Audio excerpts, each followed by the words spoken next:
Three, two, welcome to the iRacers Lounge. I'm your host, Mike Ellis. iRacers Lounge is a podcast for the iRacer, where we talk all things iRacing in a casual setting. Joining me are the usual characters, Greg Hectus. Well, let's see if my voice will hold up this week. What's up, boys? Hey, Brad Wren. Hey, everyone. Welcome, David Hall. Happy almost real Thanksgiving. Almost, Chris Randall. Welcome back. Hey, everybody. No motion yet. Harder than you think. On today's show, we find out what is coming in the 2026 Season 1 iRacing build. Ask how low of an iRating have you seen? Find out what was fixed with the 2025 Season 4 Patch 4. What are the best sim racing accessories under $80? Help if you are deciding on which direct drive wheelbase to buy. More Black Friday deals, and are we about to see a complete rewriting of the sim to reality concept? That's right, Mike. And remember that you can follow along with us on your PC or your mobile device in real time as you listen to the show and see for yourself all the great topics and products we'll discuss by visiting iRacersLounge.com, selecting the show notes. We hope to see you there. All right, so the topic section for the show this week is probably going to all get taken up by this first item, right? Because we're going to beat a few dead horses, maybe. I don't know. Devblog is out for Season 1. One of the first things that gets discussed is it kind of recaps the year of 2025, then talks a little bit about some of the future technology along the lines of the new graphics mode, and they're working on a career mode. He highlights a little bit the side projects that they have going with NASCAR 25, iRacing Arcade, etc. Then he dives into the Season 1 build. So let's start talking about that, Brad. Yep. So talking about new content, tracks and cars. So we did get new tracks. Looks like we're going to have the Adelaide Street Circuit, Miami International Autodrome, and then the Lucas Oil Speedway off-road. So this is a off-road configuration that's on the property, apparently. Also going to get some track refreshes, getting a rescan of Rockingham Speedway on the NASCAR side. Bathurst is going to get a visual refresh. It's not a rescan, but it will bring it up to the current quality standards. And from the few screenshots that they posted, looked really good. We're going to get the Porsche 911 Cup. That's the 992.2. So this is the new car that's being released, 26 by Porsche. This will replace the current Cup car. So some of the discussion that's already been pretty adamant about it, and we'll see as we get into the script. People are already complaining about, Porsche's added ABS and traction control to this. And then we're also getting the FIA cross car. So this is it's kind of a quick, nimble dirt road car. It's intended as a key entry point for the discipline. So that will be a free car. Whoa, I never even heard of the FIA cross car until this script came out. And so looking at it, it looks like it's actually a lot of fun.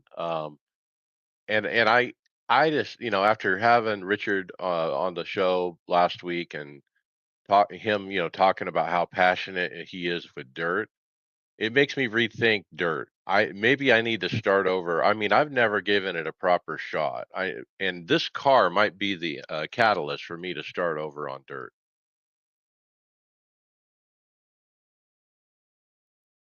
I think if anybody does want to give it a try, you need to run the open setups. So this isn't not related, but I want to go ahead and talk about it now while we're talking about setups. We got some interesting information in the league race last night. It's just that's the highlight of being on the Discord during our league races is we get some behind the scenes information. And when the fixed setups are being made for everything, they are instructed to configure the fixed setup to be able to run in 150 degree track, or not 150, 115 track temp. So that's why essentially every set, when you're running kind of normal weather, is horrifically tight, because we're basically there's so much more grip that you could loosen the car up a lot if the weather was the case. So it's because pretty much every set, probably on the dirt side too, is set up for the loosest possible conditions. So I always thought it was more about being safe for the driver, but no, what is actually the case is that they're setting it up for the hot weather. So that's a Oh, neat that's piece a of little off. information. That's quite off topic, actually. But let's talk about this tracks. Miami. I mean, I was kind of surprised by this. I mean, I don't think anyone was asking for Miami. I mean, I think Formula One goes there once a year, and It'll be good Well, for they IMSA track probably to use, no. or So like a I GT. mean, It would be like a GT challenge track. well, Maybe I don't know. I mean, I guess they'd alluded to this probably 2 seasons ago that it was coming. it's kind of like right. it's kind of like Long Beach. Once you start it, you kind of just have to finish it. Look, should be nicknamed the Aussie build because you got Adelaide Street Circuit coming, and then the much needed refresh at Bathurst. So big stuff for the Down Under crew.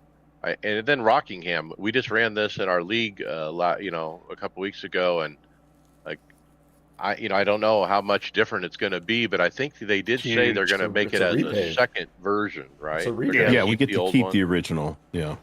Yeah, but it's the current repave, which is when they were there back in the spring, was just as smooth could be. It actually put on some good racing, believe it or not. I mean, it really did put on good racing in the Truck Series and the Xfinity Series. What year did they stop racing at Rockingham?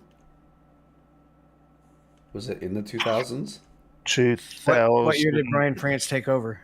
It's probably 3 or 4. So would be my guess. so the car that we were running would have got like that car might have got one race on it. The new probably. the new or fourth gen cars.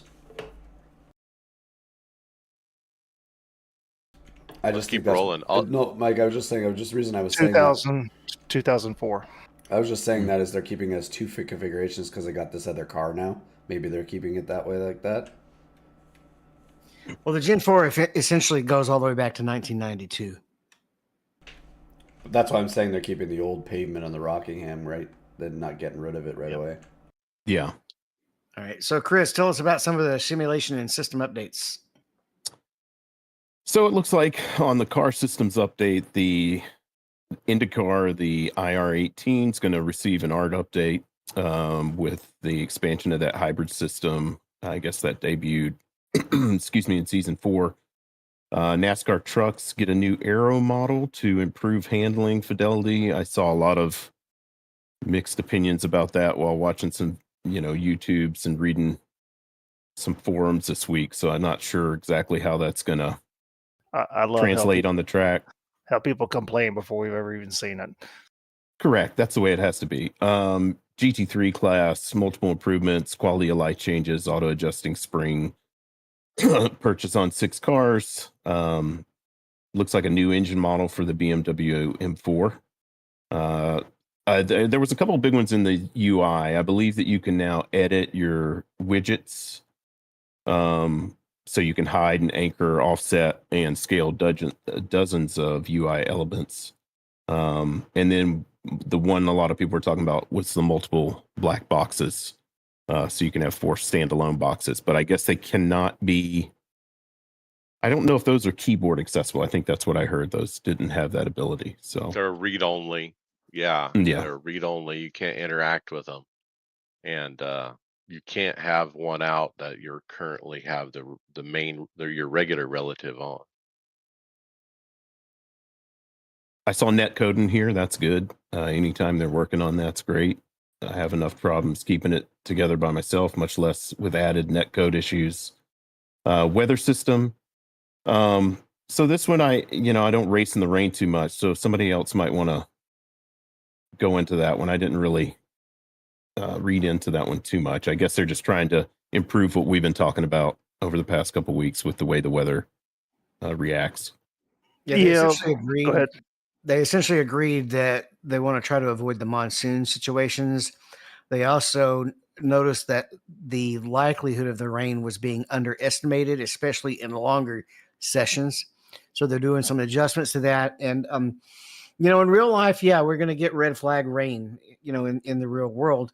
But I don't think anybody wants to simulate a red flag in the sim. So this is one place where you're going to have to just sacrifice a little bit of realism and make sure that the rain system is tweaked so that it doesn't flood the track to the point where it would be a red flag. Back to the cars on this list, the IndyCar, getting updated and more aligned with real world specs. I mean, we kind of expect that because they're going to jump right into the IndyCar console game coming up next spring. And they need to have the car and the physics and everything probably right for that. And then the other one that caught my eye was the BMW M4 GT3 getting different engine models. They talked about the curving of the torque curves and stuff like that weren't quite right. And so again, I like that they're adjusting it and making it more correct. But why wasn't it correct to begin with? You always want to ask that in your head. Does iRacing ever get it right the first time? Total swag, usually.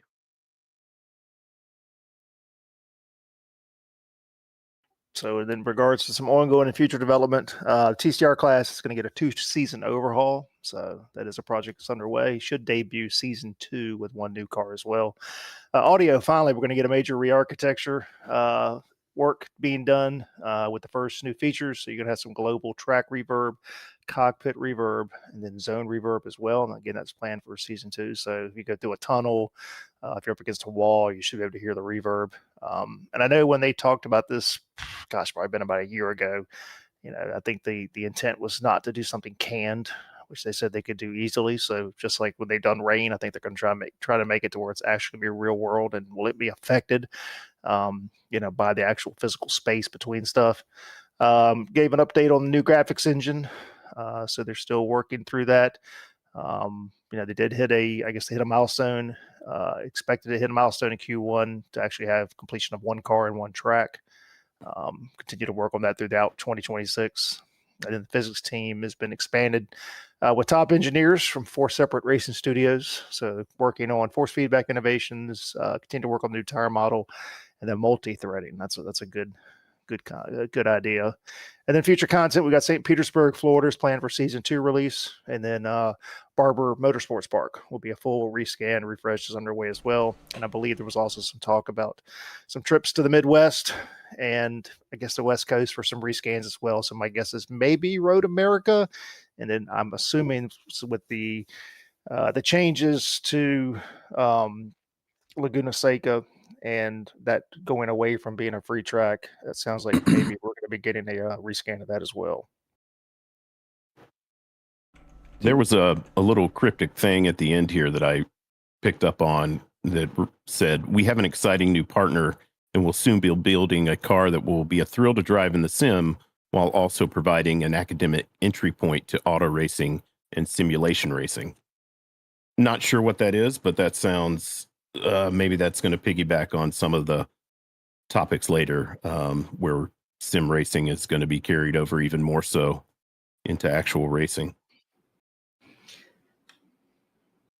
My catch on this last part was the audio reverb, all the talk about the reverb stuff and making the audio that more realistic is really what reverb does. I mean, I've been in a professional studio where we try to isolate sounds from each other, uh, record them very raw and then add on the reverb later, which gives it a very natural, it sounds like it's in a room sound, kind of thing.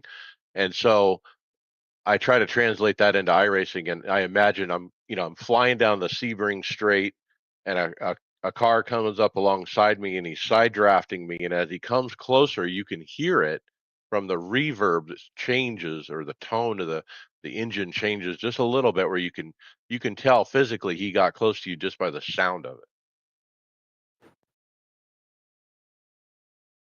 So there's a lot of good stuff on here, but there's one glaring omission. Could you guess what it is, Brad? I didn't see anything about race control.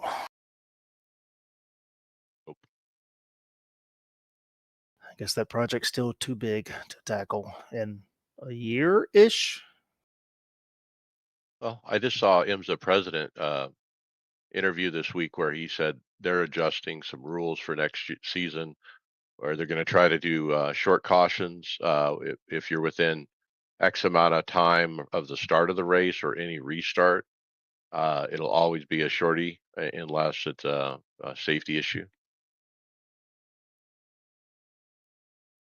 I just want proper multi-class starts. It's all I want. That would be the biggest first step towards fixing a lot of issues. Yeah, I think that's number one. And then the next is how easy it is for people to get their spot back when they're involved in accidents. Oh, and then the third is putting penalty cars in the back too late so that they get a larger penalty because they were told to drop back with like 2 seconds before a green flag. See, to me, that's an easy fix. All you do is add 1 lap to the caution. So I think that takes care of your penalty cars.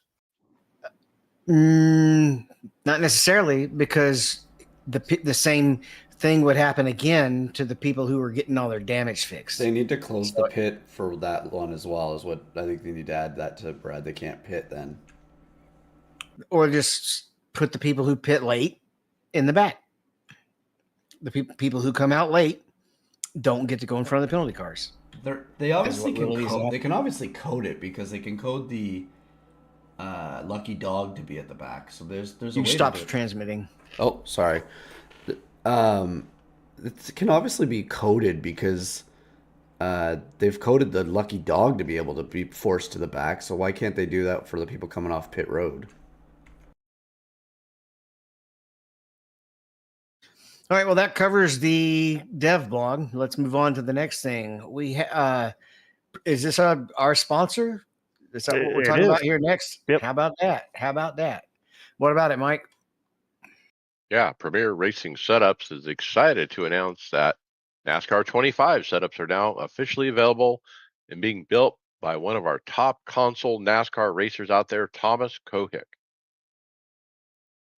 So they're getting into the console paid setup game, which I didn't know was really a thing until now, I guess. I wonder how much they'll make off of that, but it'll be interesting to see because I don't know. A lot of people just, I guess it'd be more for league racing. Yeah, because it's the Wild West out there online. I wouldn't pay for a setup to go and race in that. It's not that hard to try and set those cars up. It's fun. It's actually really fun to work around with it. Well, you've seen there's some other shops that have already started putting stuff out. So I'd imagine this has got to keep up with the Joneses. But All right, if it's as good as their iRacing setups, I think you'll be in good shape. Yeah. So I don't think this is the only sim to reality story we've got, but this one's a pretty good one. Tell us a little bit about it, Chris. So I just saw this one a little bit earlier. I'm not that deep on it, but iRacer Ivan Machado Perez completed the sim to reality story, taking home the championship in the 2025 Skip Barber Race Series. It says he's earned an opportunity by winning the virtual Skip Barber Formula iRacing Series in 2024. And it just, I'm not familiar with that series, so, but another one where, I mean, it's a direct, I think this is reoccurring so much more over the past, well, at least since I've been involved in the past year and a half, every week you hear about somebody else making that jump very competently from the sim to the track. Well, I would say that winning the championship is a pretty high competency. Right. To not only win a chance to go, participate in the real car, but then go on and win the whole thing. Yeah. Pretty cool. Well, and that brings us to the other one, Brad. Oh, we needed William here for this one. He would love to talk about this one. I know. I was hoping he was going to get here in time, but that's okay. So what broke this week? News story. We got an Instagram post here. We've actually got a link to motorsports.com article, and then just a quick short here from SimPit. So breaking news, GT3 news. Thanks to Max Verstappen, sim racing now helps drivers earn a Nürburgring Nordschleife B permit. So what we've got is the opportunity to where your time spent sim racing is going to become a pathway for drivers seeking an actual license. So really cool. So they're talking about for an A permit, which allows competing in faster cars. Requirements are also being eased. So instead of 2 results and 14 race laps, 1 result and 8 laps in a permit B car will be sufficient. Let's see. Well, then it goes down to sim racing, only 1 option for permit B. So the most significant and arguably most striking change concerns the B with an international D circuit. Now drivers can now count participation in virtual races towards the permit. So finishing 3 of the 4 rounds of the digital Nürburgring Langstrecken series, that's a DNLS in the winter, provided they're completed without penalties, can now be used as a partial replacement for starting in an RCN race, the second league below the NLS. So you get to jump a level basically if you do well in the sim race. And what platform is that on? Is that on iRacing? Does anybody? It is. It's on. Okay. Yep, it's on iRacing. So, yep. So it says sim racing remains an optional 3rd round towards a B permit, but at least you have options now. So pretty cool. And I think look, the amount of involvement that Max has had, and we've seen him on podcasts, and we've seen videos just about the way he's touted all of the laps, the hundreds and probably thousands of laps he's done around the Nordschleife. In the sim, as he said before, he got there, he knew exactly where he had to go, he knew what the lines were. The only thing he had to figure out was the compression of the car in the corners and the tire grip. Other than that, he knew exactly what he was doing. It's amazing to think that we're at this point where the German Motorsports Federation has, written this into their sporting code, and anyone who participates, in the future at the Nordschleife in real life, they're pretty much going to use iRacing to help their path because they get to skip a level. It's pretty cool. I can't imagine trying to go to that track in a real car without being on the sim first. I mean, if you've never seen the track before or raced on it and you go try to race on it, it's like, oh God, how would you do that? How do you learn that? I don't even know you had to get the opportunities to learn it. Well, they have track days. As people just go and run their own personal cars whenever they want there. You can learn it at any time. They have lots of track days. Yeah, well, I just think about the cost and the time and the planning to do that on your own. That's an undertaking. It is. You have to be there too. And so, yeah, it's that's pretty cool. So we had several additional media links to the same story. We got the Sim Pit talking about it, right? And as well as an article from Heiko Streetsky. Yeah, that's the motorsport.com article I referenced. So, sorry to interrupt you here, David. I just looked up what it is to go do a public lap day. It can range from around $499 to over $1,000 for an organized event, or 30 to 35. Well, sorry, I'm guessing that's euros. Sorry, 499 euros, or 30 to $35 per lap. Yep, I'll hop in my rig. Yeah, that's comparable to some of the driving experiences over here. Like because I did 8 laps at Memphis. Yeah, and that's what you didn't do that in your car. You did that in a race car. This is you do it in your own car. Yeah, I can't imagine. I mean, not only if you wreck out there, I believe if you wreck, not only do you have your own car to mess with, you have to repair whatever fences or anything that you damage at their track as well. So, well, and your insurance would probably be null and void too, right? Absolutely. Well, when you run the Rusty Wallace experience, you have to either buy insurance for the car that you're driving or pay the damages if you wreck it. So, hi, this is Jake from State Farm. You're where? I'm sorry, we're not going to cover that. I'm in turn 18. Just come get me. Well, if you've seen some of those people that have wrecked there with some of their personal vehicles, that would be crazy.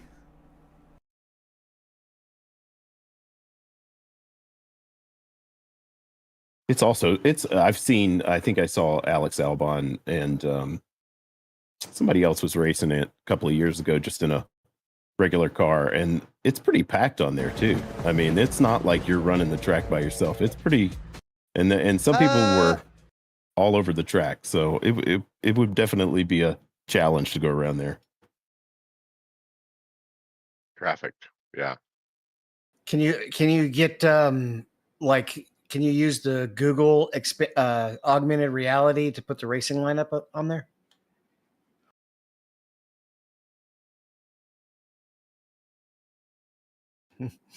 I bet you this guy probably needs the racing line, doesn't he, Mike? Well, yeah, Basic Ollie put up a short on YouTube. He said, for the first time in 5 years on iRacing, I found a 0.0K iRating driver in an official lobby. And he would just race it along, and he kind of glanced up at his scoring where it shows the iRating. And sure enough, yeah, 0.0. What's the lowest you guys have seen? I've seen like 34 or something, a guy in hosted. That is 0.0. So I've seen 3 digits. I don't think I've seen 2 digits. Yeah, I haven't seen two. I've seen in the 800, 900 range. I don't think I've seen that low. Yeah, I've seen in the 5 to 6s. One of the Mosport races, one of the last ones to run that week, they're in just in the LMP field alone, it went from 5,000 to 500. Yep. Need to do something about it. Well, it was a single split.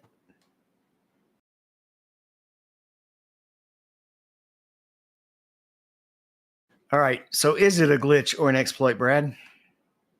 Yeah, so we just got a quick hit. This is NASCAR 25. And look, we're not going to spend a ton of time covering NASCAR 25, but we will discuss it periodically just because it's iRacing Studios. So, but this was a Twitch from Dumb Starfish, I guess.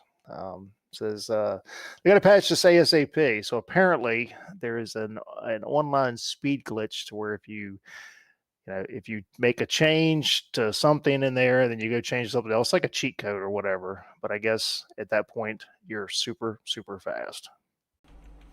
It's like the GTA 5 or GTA codes: left, right, up, down, X0 or X square. No, you assign the same button to the throttle and the second throttle. So And then it's double and then throttle. what happens is you get like an extra 20 mile an hour or something. Yeah. Man, I could use So that. I could use that in iRacing. The answer to Right? the question is yes. When I saw this, I was like, okay, would iRacing really let this happen? Come on, we got to remember who built this. I'd be shocked if this was true, but who knows? Go try No, it, I Greg. mean but it could. I I haven't mean, done any. I'm staying away from the onlines on there. I'd rather go dunk my head in ice water than do whatever they're doing. I've watched enough of those videos. I online on iRacing enough for me. I don't think it's something they would do it on purpose. I mean, let's think about it. Who's going to go in and set their throttle as two different axes?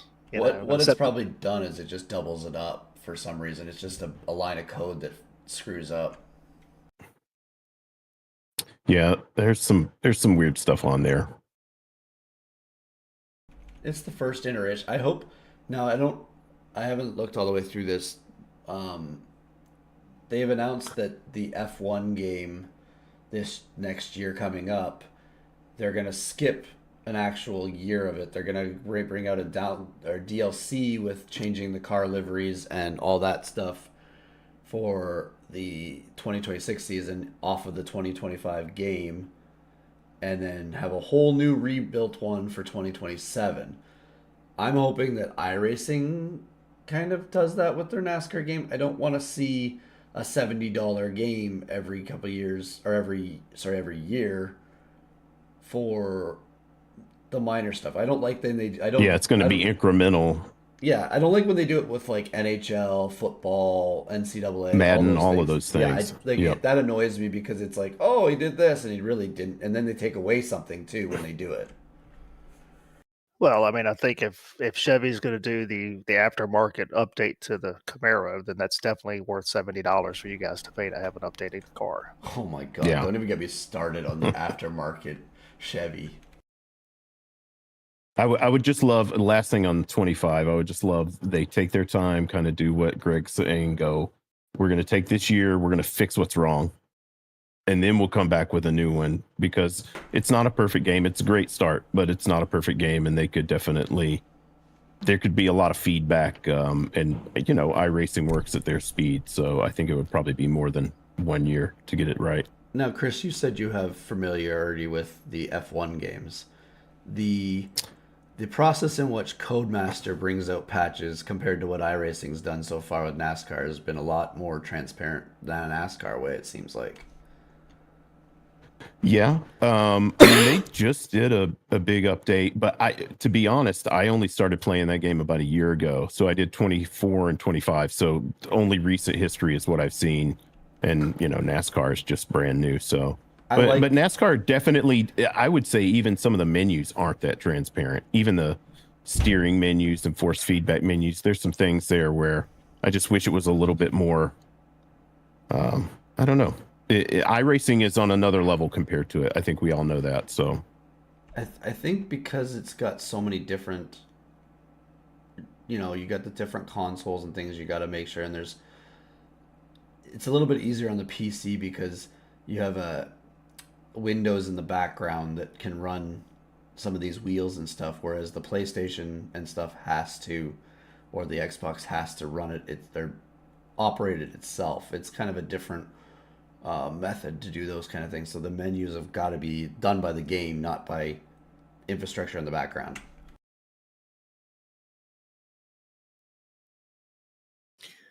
All right, next up, we're going to talk a little bit about the upcoming Porsche Cup car, which this post from David Gervin is telling iRacing that they basically need to tell Porsche what to do. Right, Brad? Yeah, this was that's almost comical, but it's just absolutely embarrassing, to be honest with you. So I got a post here from Dave Gerwin just kind of lamenting that just saw the news that our beloved car is getting neutered for this upcoming season with electronic assist. iRacing's response was, well, you can run it with it, run it with it off. Is laughable at best. Saying many of us flock to this car because it's the only one that the driver uh, that one gets participation all hours a day, and it's the best car because there's no assists and whatnot. It basically calls out iRacing, how dare they take this car out of the service, which is just absolutely laughable. So the last time I checked, iRacing is simulating real world racing. Porsche has made the decision to add this to the car with the release of the new model because in various championships around the globe, there's some that use TC, some that use ABS. Porsche wants to get some sort of consistent um, you know, format, whatever you want to say. So our Porsche comes to iRacing and says, "Hey, we're going to let you build the car." Da-da-da-da-da-da. So iRacing does what iRacing does. We're going to mimic what the series is in real life. This isn't an iRacing issue. If you have complaints about this, go to Porsche. Porsche is the one that's made this decision. It's just, I mean, look, the car is still available. If you want to run it and host it, if you want to run a league for it, absolutely go for it. But to get on here and just finger point at iRacing, that iRacing is the big boogeyman in this, and they've decided to go out all on their own and say, you know what, we're going to do this. Come on. I think NASCAR is a perfect example of that. We all like the Gen 6 car. NASCAR goes into a new season, they change the car. iRacing changes the car, follows NASCAR. It's a turd, but we're still driving it because that's what they're driving, even though it's a turd. And so look, Porsche can put out a turd, and guess what? We're gonna have to drive it because that's what Porsche put out. Yeah, I don't get it. driving turds. It's a title idea. Ooh, there you go. Yeah, and The other, it's not the only car that can run road courses that doesn't have traction control and ABS. I mean, he can drive a NASCAR and get that experience. I Of course, want to it's not as post in active. here and reply and say, buddy, you posted in the wrong forums. You need to go post in the Porsche forums.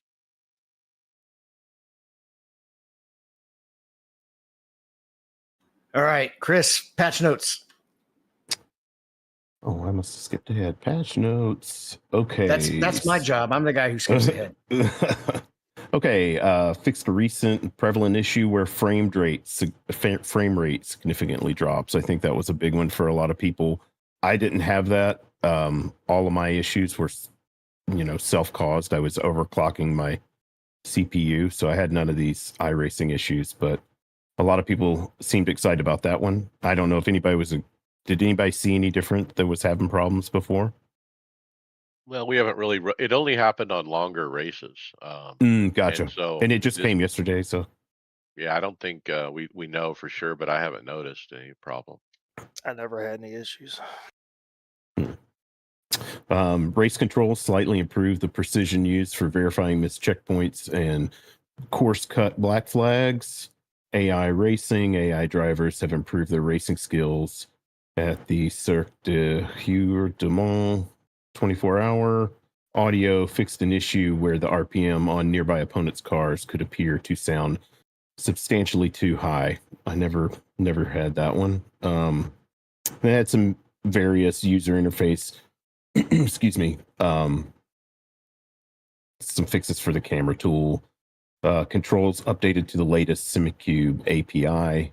I guess on Audi GT90, the one that Mike was driving a couple weeks ago, brake bias adjustments are now allowed in fixed setup events. I didn't notice. I didn't even try to mess with it that week. So Cadillac CTS V race car during pit stop repairs, all vehicle damage may now be fully repaired.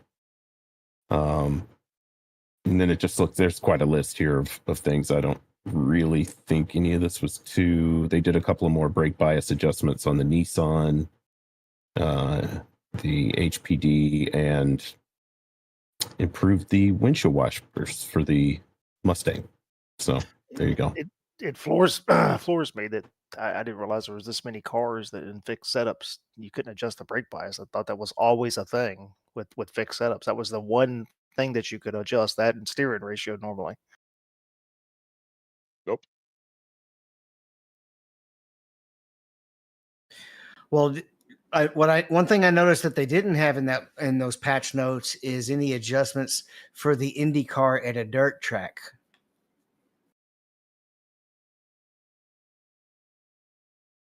Anybody want to just pick that one up, or what we have next is Neelan Natula. Mike, you want to try to say that one? Neelan Natula. That's why we gave it to you. Is got an Instagram post driving an Indy car kind of slowly around a dirt track. It's like fun, but look, there's a lot to do on iRacing. You don't ever say you're bored or there's nothing to race. That's ridiculous. Go get in the Indy car and put it on dirt and see what happens, or go try the Indy car at one of the tracks. They have the jumps with the rally tracks and jump it. You can turn damage off, and it actually works pretty good. Is that the next IndyCar though? That's not the actual IndyCar. That's the It's Indy Next, yeah. Indy Next.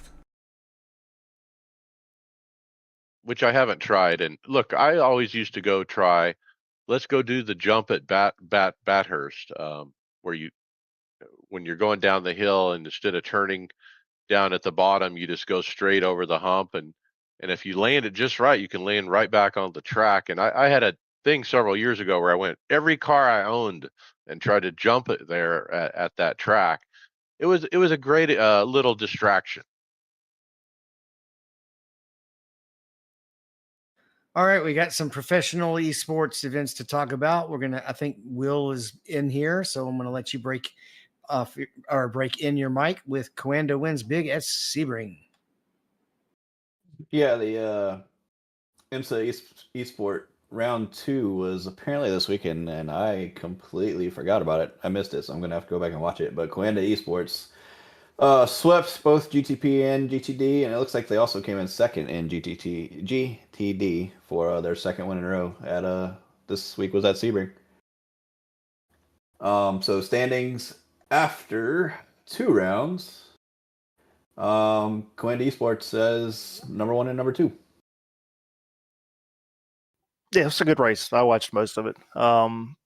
Typical Sebring race, but did have some big moments in there. But it's good. I enjoy watching these guys.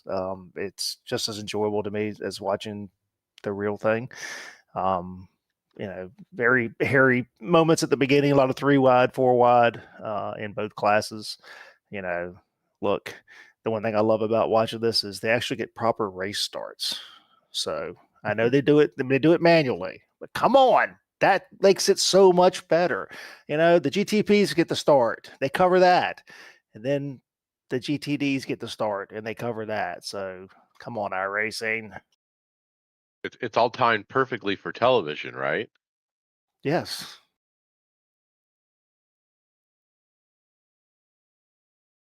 So if you run the WEX series with majors, they do that as well. Each class leader is responsible for waiting for a certain zone. All right. Real quick reminder, Black Friday sale is up at iRacing. Go to iRacing.com/Black Friday and save a lot of money on your year or 2-year subscriptions. Then we have a video from iRacing as well, Chris. Oops, I was on mute there. Okay, another one of these kind of tutorial videos. This one is just how to start your first race. Button. Basically, again, just videos for someone who's just getting on the service. Kind of shows you how to go through and sort, and then how to pick, and just walks you through the process. It's nice they're putting them out there. I mean, it's not too hard to figure out, but it is a good reference. It's way too many years late for a lot of this stuff. But it's good that it's there, I guess. Well, they said 4 times the amount of people on the service than in 2020. I think in the update earlier. So that's pretty crazy that so many new people are. I mean, I'm a relatively new person, so I'm sure it's going to get more popular and more popular.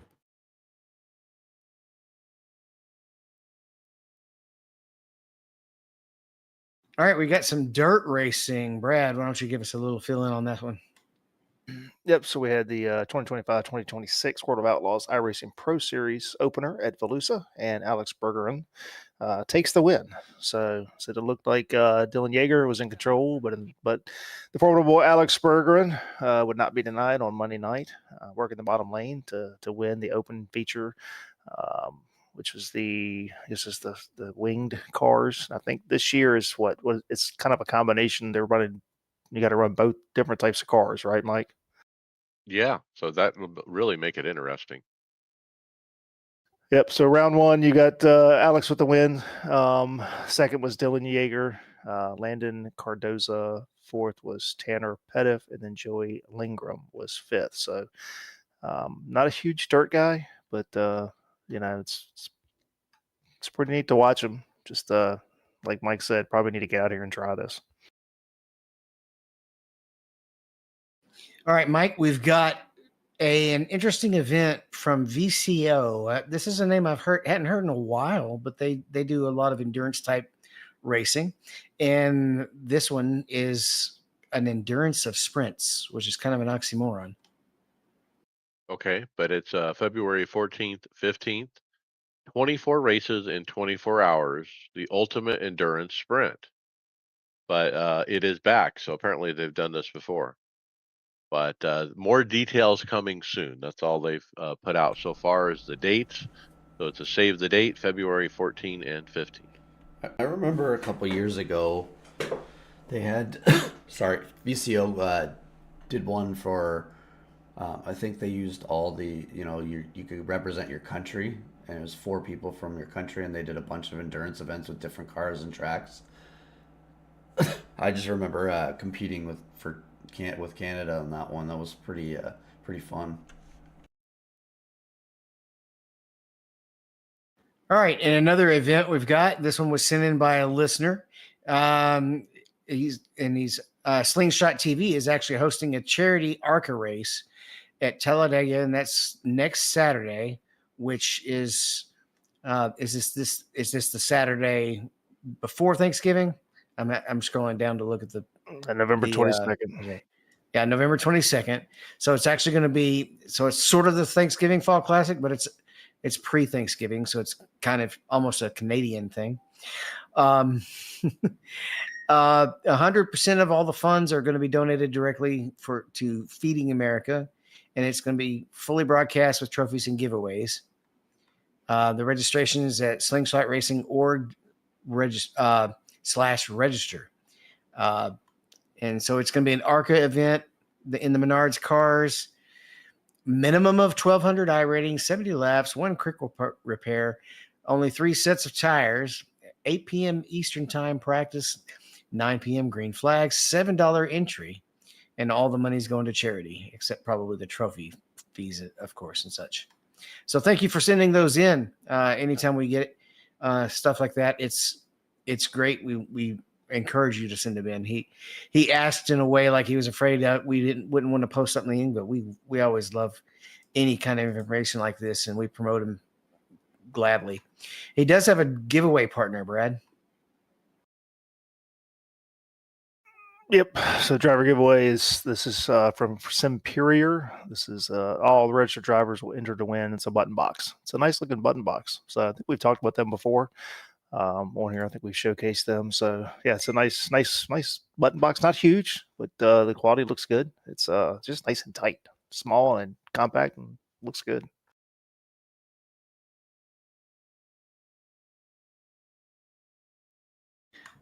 All right, and then we also have the SCCA runoffs, and this is not a dirt event. I see sports cars. November 22nd as well on the 25th. It's got the USF 2000, the GT4, the Spec Ford, the MX5, the Clio Cup, and the Formula V. What else is there to know about it, Chris? I honestly don't know. I didn't see this one earlier. So this is to model the actual SCCA National Championship, which happens at Road America now. So you got 5, 6 different classes. We'll run over the course of the weekend in real life. So, but again, here same scenario. Like you said, Dave, Formula V, Spec Racer 4, Global MX5, USF 2000 GT4, and the Renault Clio. So we've got a listing on here the 22nd, the 23rd. The times that they'll run. So, like the Formula V will first one be at 1500 GMT on the 22nd, and then 2 GMT on the 23rd, and so forth. So,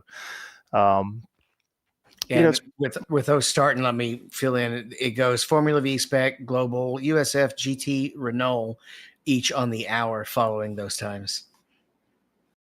Yeah. So, just you make kind of a day of watching. It's pretty neat. I watched a little bit of this last year. I'm going to try to tune in again this year because it was interesting to watch. This draws a big crowd, for the real life thing. So it's pretty neat. And we listed a lot of events, but is there anything else we got on the This Week in iRacing post? Yeah, the winner iRacing NASCAR Series. That's the 87 cars. They'll be at Phoenix, and then the iRacing Grand Prix Tour is back. That will be at Portimao. This will be week 22 of 24, so that season is winding down.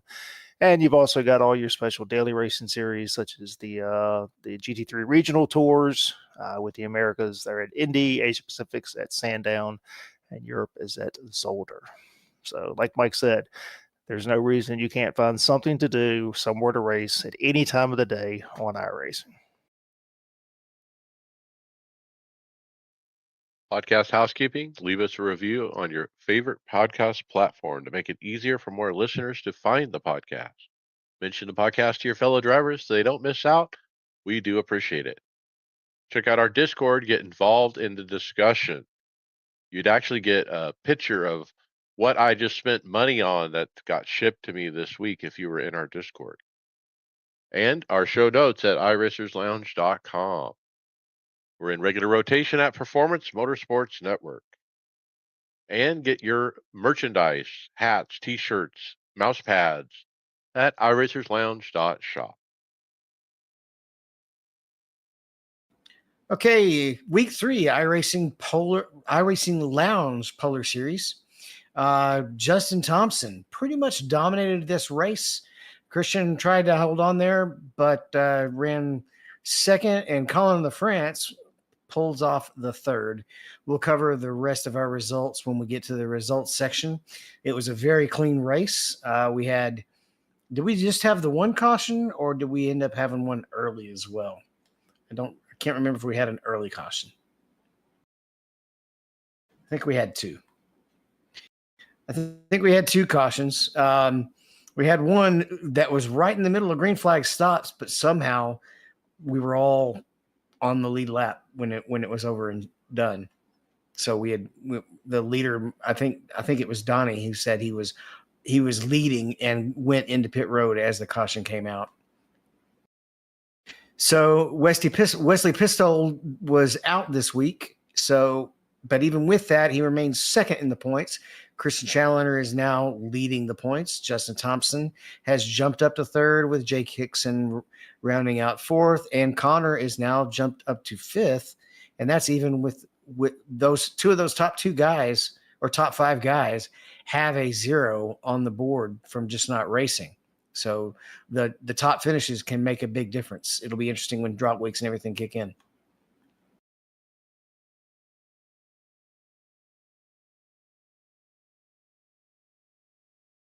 All right, Mike, our first hardware option is the Cubic QS220.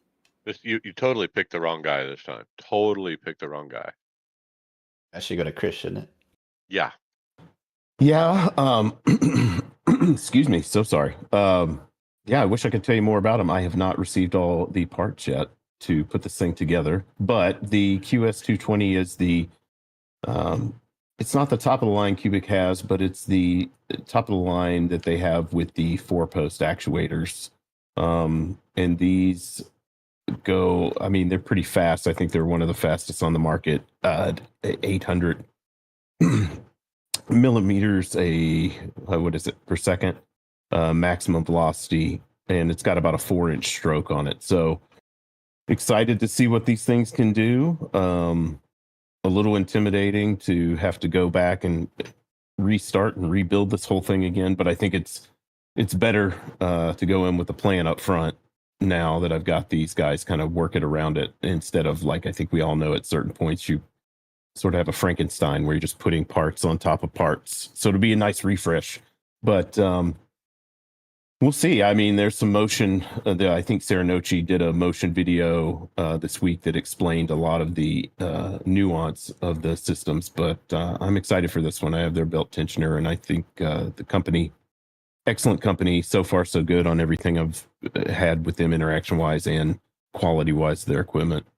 I have a couple questions for you. So yeah, after watching Sarah's video this week, where she did a fantastic job breaking down motion, the different companies that are the movers and shakers, so to speak. How do you feel after watching that video that you've made the right choice with Cubic? You know, I was probably, it confirmed my choice more. They sit right where, I mean, I actually got quite a deal on this, so I didn't pay this retail price, but they sit right where I wanted as far as pricing. They are the fastest out there, I believe, and I have actually used the D-Box before at a sim racing, not arcade, but whatever, a lounge, and they weren't super impressive, and they have less, the ones that I tried had less movement, but again, my own personal experience with them with the BT1, the belt tensioner, has been excellent. They're excellent at communication. Their Discord's excellent. Direct talking to people at the company. They're small. They're out of Poland. But, I mean, you get what you pay for, luckily, because you're paying quite a bit on these guys. Yeah, I think she's grouped it in as one of the top of the best ones to buy. The second question is, she mentioned two different ones. This one, which is the it holds more weight and it does more throw, and then a cheaper version of, I forget the model number of that. Why did you go with the more expensive one? All things considered, it was a minimal price increase to go from the 210 to the 220 for the deal I was getting. And I'm all, buy once, cry once. I say that, and I That's didn't buy the right. platform that goes under it, but I can That later. get that. That's later. But so I just didn't want. I think anytime you go, well, I could save a few whatever dollars, but I'm missing out on that. I'm that person that's like, what am I missing out on? I'd rather know that. So anyway, yeah, they do have the 210 is the other one that's the 4-post. And then they actually have a level below that where it has sort of a rocker that you can put on the front or the back and then have two actuators with that. So it'll give you the same 3 degrees, but a little bit. I think Race Beyond Matter did a recent video on it, and I think you're again getting what you pay for. But I didn't want to go in there and go, well, I'm going to just go buy 2 more actuators in a year from now. So last question, what, now that you kind of have stuff and you've looked at it, what's the time frame? I mean, how long is this? It's a total rebuild, like you said.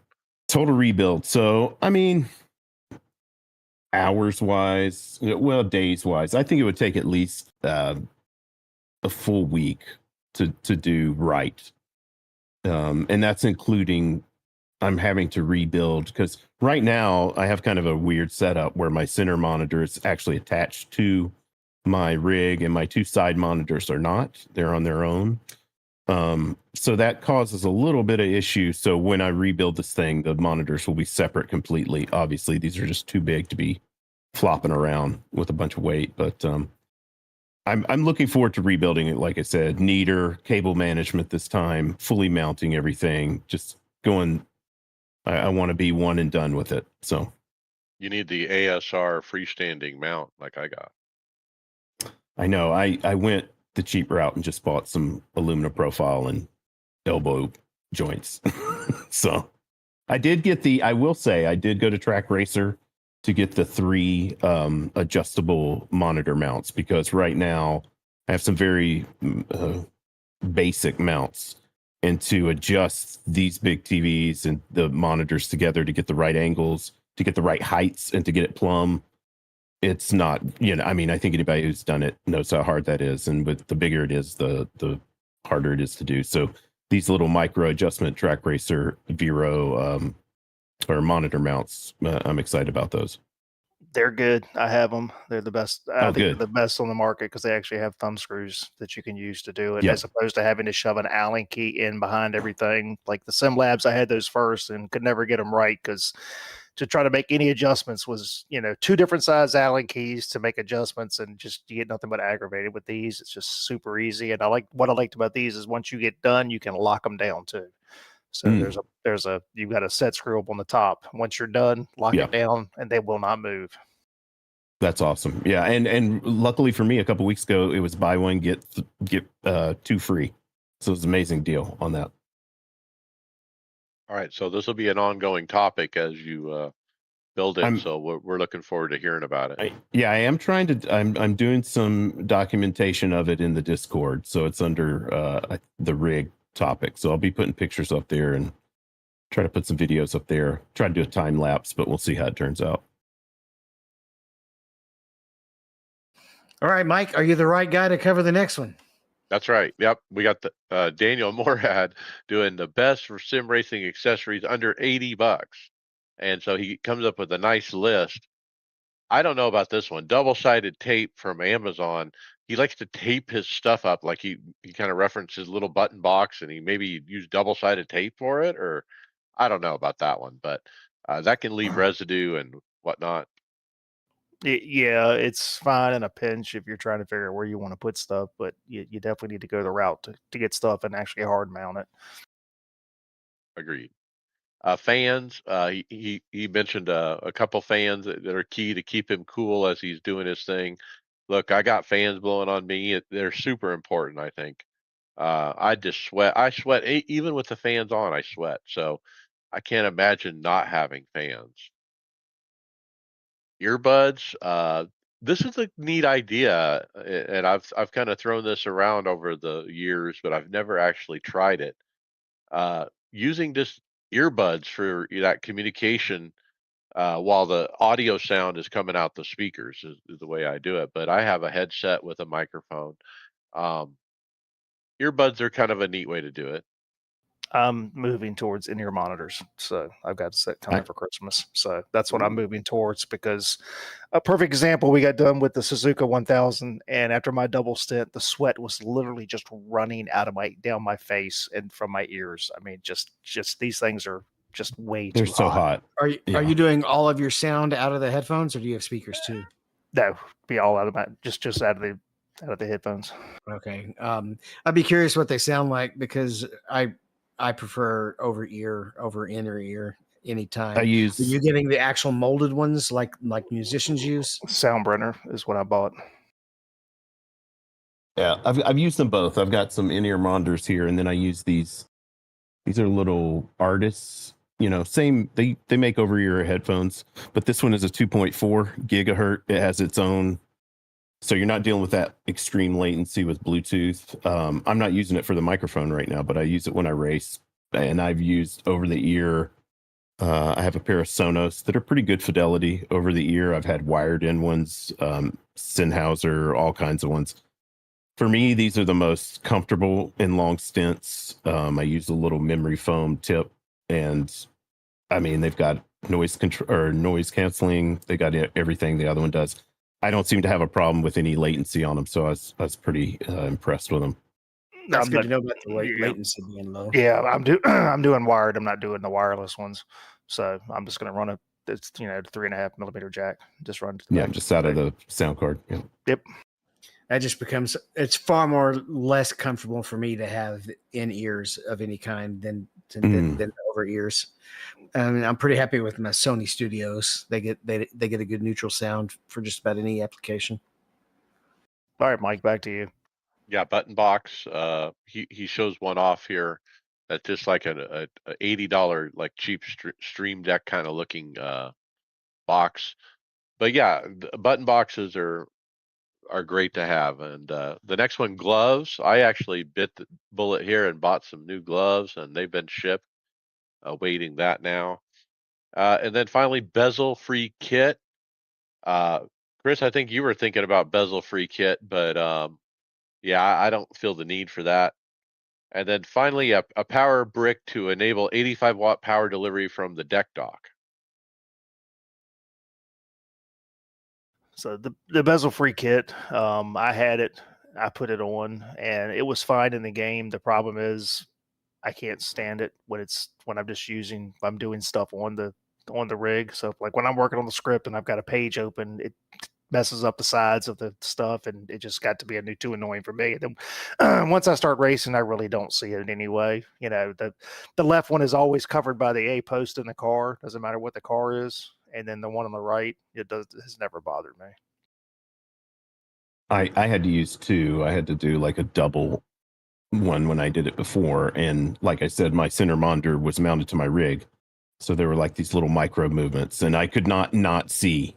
Once I saw that they had moved or were out of place, I just took them off. So again, since I've taken them off, they've been great. I do believe people make custom ones on Etsy that are pretty good, but I would not go the route of the I think that's Asus that does the bezel-free kit. If you have a small monitor, great, but if you ever have anything big, it's just too much of a hassle or in my opinion. I did like the fans that Daniel picked on Amazon called Vornado Pivot 3 clips. And they have like a little mount, screw down mount, and they're quite small. And yeah, it looks like a Vornado. I will say one thing about the double-sided tape. I don't use double-sided tape, but I have used adhesive-backed magnet strips and mounted things with rare earth magnets on my. In fact, my flags, even my DDU is mounted via magnet, and they're strong enough. Don't move, don't rattle, or anything. But you have to be willing to put an adhesive-backed magnetic plate on your rig as well. But if you're planning a permanent install, which is what it sounds like you're doing, Yeah, big definitely. deal, right? No.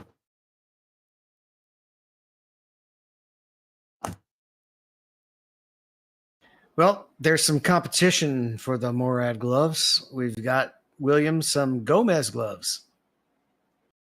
Yeah, so Gomez has their own range of gloves. They've got the long gloves and the short gloves, but the long gloves have been out of stock forever because I was thinking about trying them and it's been at least 6 months. But it looks like they're back now, finally. Um, I started to try them, and then somebody said they didn't have great reviews, and then somebody said they did. So I still haven't gotten a pair, but they look really good. Looks like the padding in the palm is good, and the grip should be good on them. Does anybody have them, or any listener? If you have them, please put it in Discord. I'm very interested. It was I almost was buying into the Gomez ones, but I decided I go a different route. But yeah, they're definitely top 3 of the list. Yeah, I'm a sucker for the golf paint scheme. So when next time Morad's golf scheme comes back in stock, I'll probably end up getting those. But I am very interested in the Gomez gloves.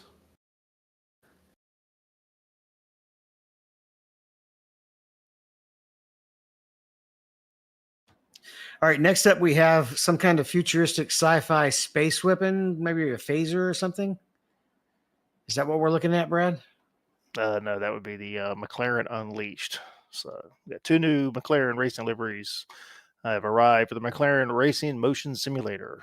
So the traditional white and red, and then the new looks like carbon fiber with the papaya orange.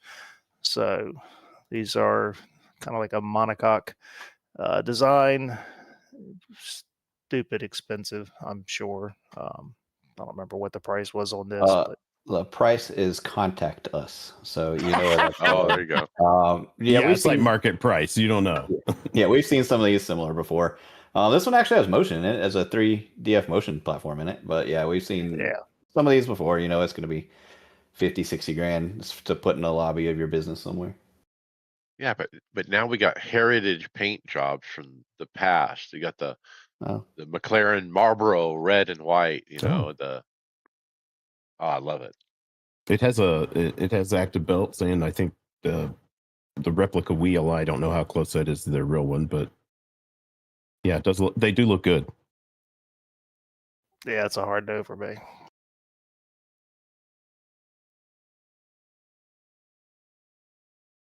All right, we've got coming soon from Simpson an HS Pro and an HS dual mode shifter. So, what do you think of these, Mike? Well, Simpson continues to impress. I mean, initially we just kind of thought these were just a Chinese knockoff. They copied the Heiskenfeld sprints and put them out there for under $400. But since then, Simpson has announced other products, including this one coming soon. I don't know. I mean, I'm kind of intrigued with the little buttons that are on the top of the shifter. What are the buttons for? And so forth. Well, they're for whatever you want to program them for. And the example they give is it changes modes if you're using it for a truck simulator between American and European. But I guess you could program it for whatever you wanted. If I ever do replace my shifter, I'd do, even though I rarely use it, I would still like to have the ability to switch between sequential and H. Are any of y'all running H in the Gen 4? Yep. Just sequential here, but look, Same. if I ever bought a different one, I think I would like one that was dual mode. One piece of equipment does both.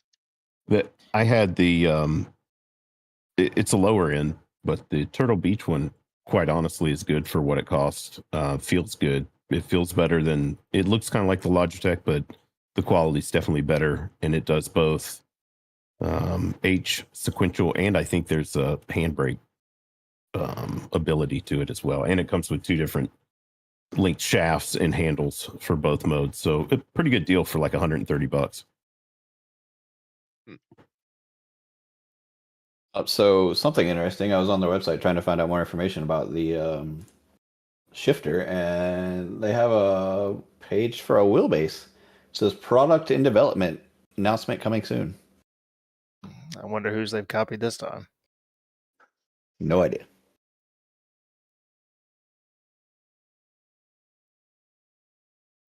Well, maybe at some point, if they have that wheelbase out, it will get covered on a video. But it didn't get covered on this one because it's already been made, and that's a video from Boosted Media, the complete 2026 Direct Drive Buyer's Guide.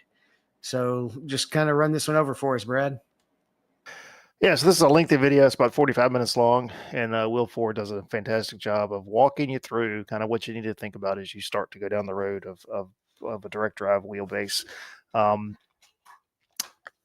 I first posted this, I thought he was like, "Oh, this is good. He's going to kind of compare everything," but he didn't.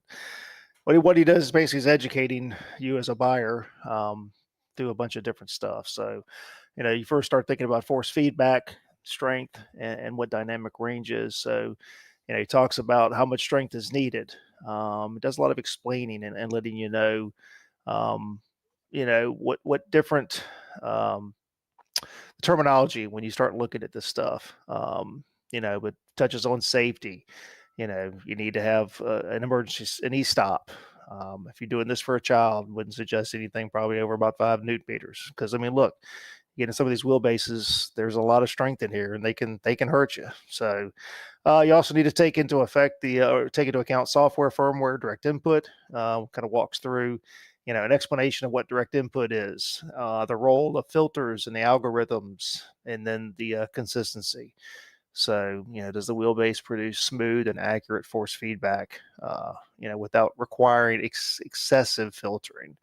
Kind of talks through the next, we're hearing about next gen force feedback technologies, talking about the difference between API level telemetry.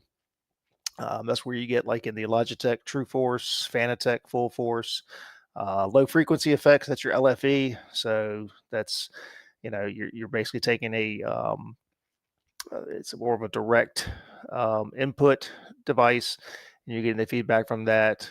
Sometimes it can be canned effects, and then telemetry based force feedback. So that's the newest thing now, where you've got wheelbases that are actually using the game's telemetry data in order to use that in creating your force feedback, and then talks about technical hardware considerations. Walks you through what is slew rate, what's the rotating mass, encoder resolution, cogging, and stuff like that. So again, he doesn't say buy this wheelbase, but he does a very good job of giving you all the information and all the things you need to take into consideration as you get ready to purchase a wheelbase, if that's what you're looking to do, or upgrade. Did you Great discuss video. USB pass-through? No.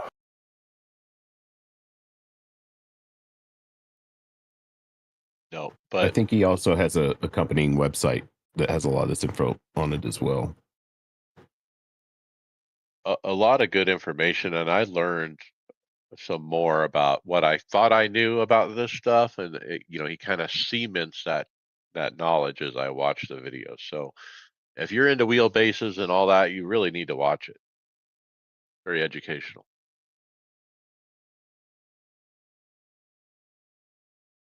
All right. How do you like this wheel display, Will?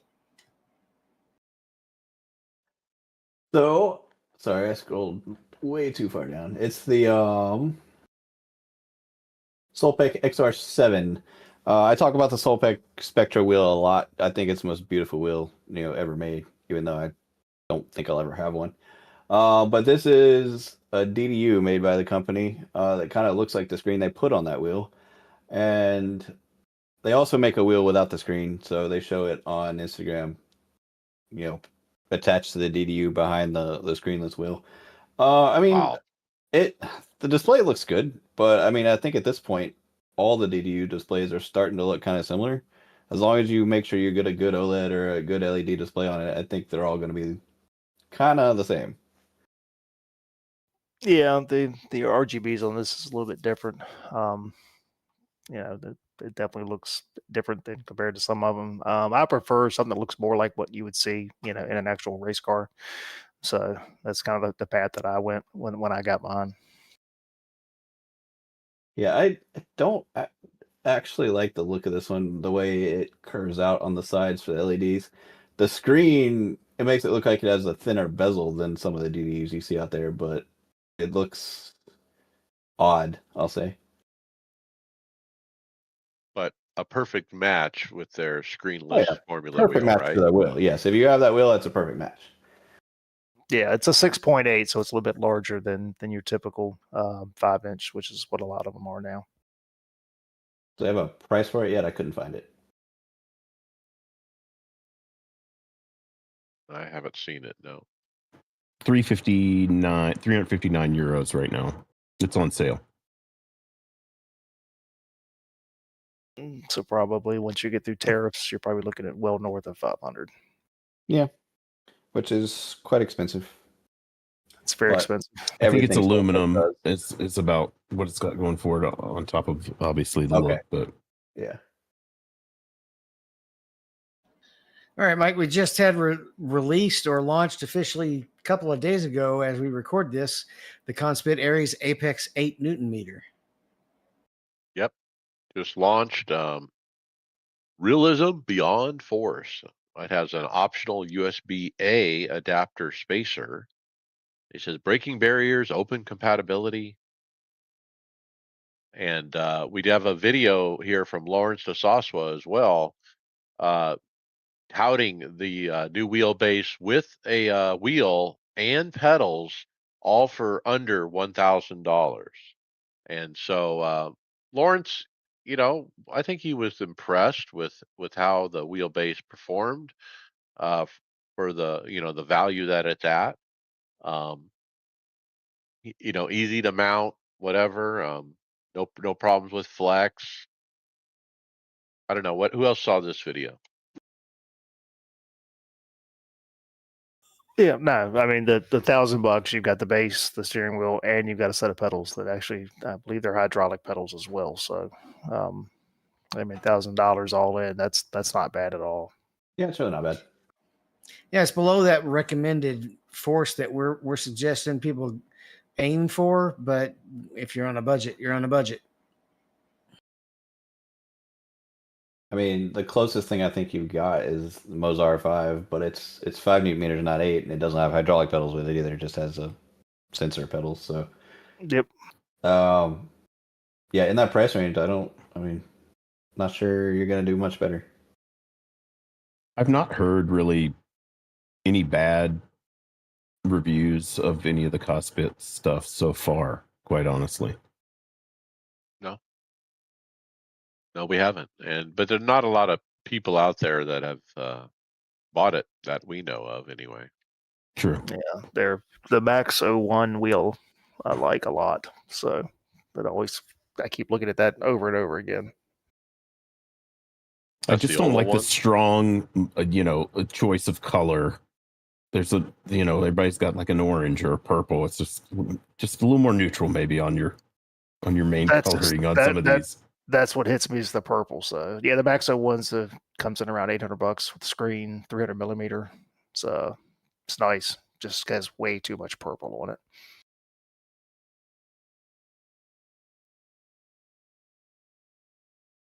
So I guess what song just popped in my head, Brad? You don't like purple and you don't like rain. Wow. Oh my goodness. All right. Surprisingly disappointing. The Moza Active Shifter. So this guy does not like this one, it would appear. Chris? Yeah, this was OC Racing. I watched this video, I don't know, it's been a few days. But I'm active on the Moza Discord relatively since I have the M booster, and I have a couple of things from Moza actually.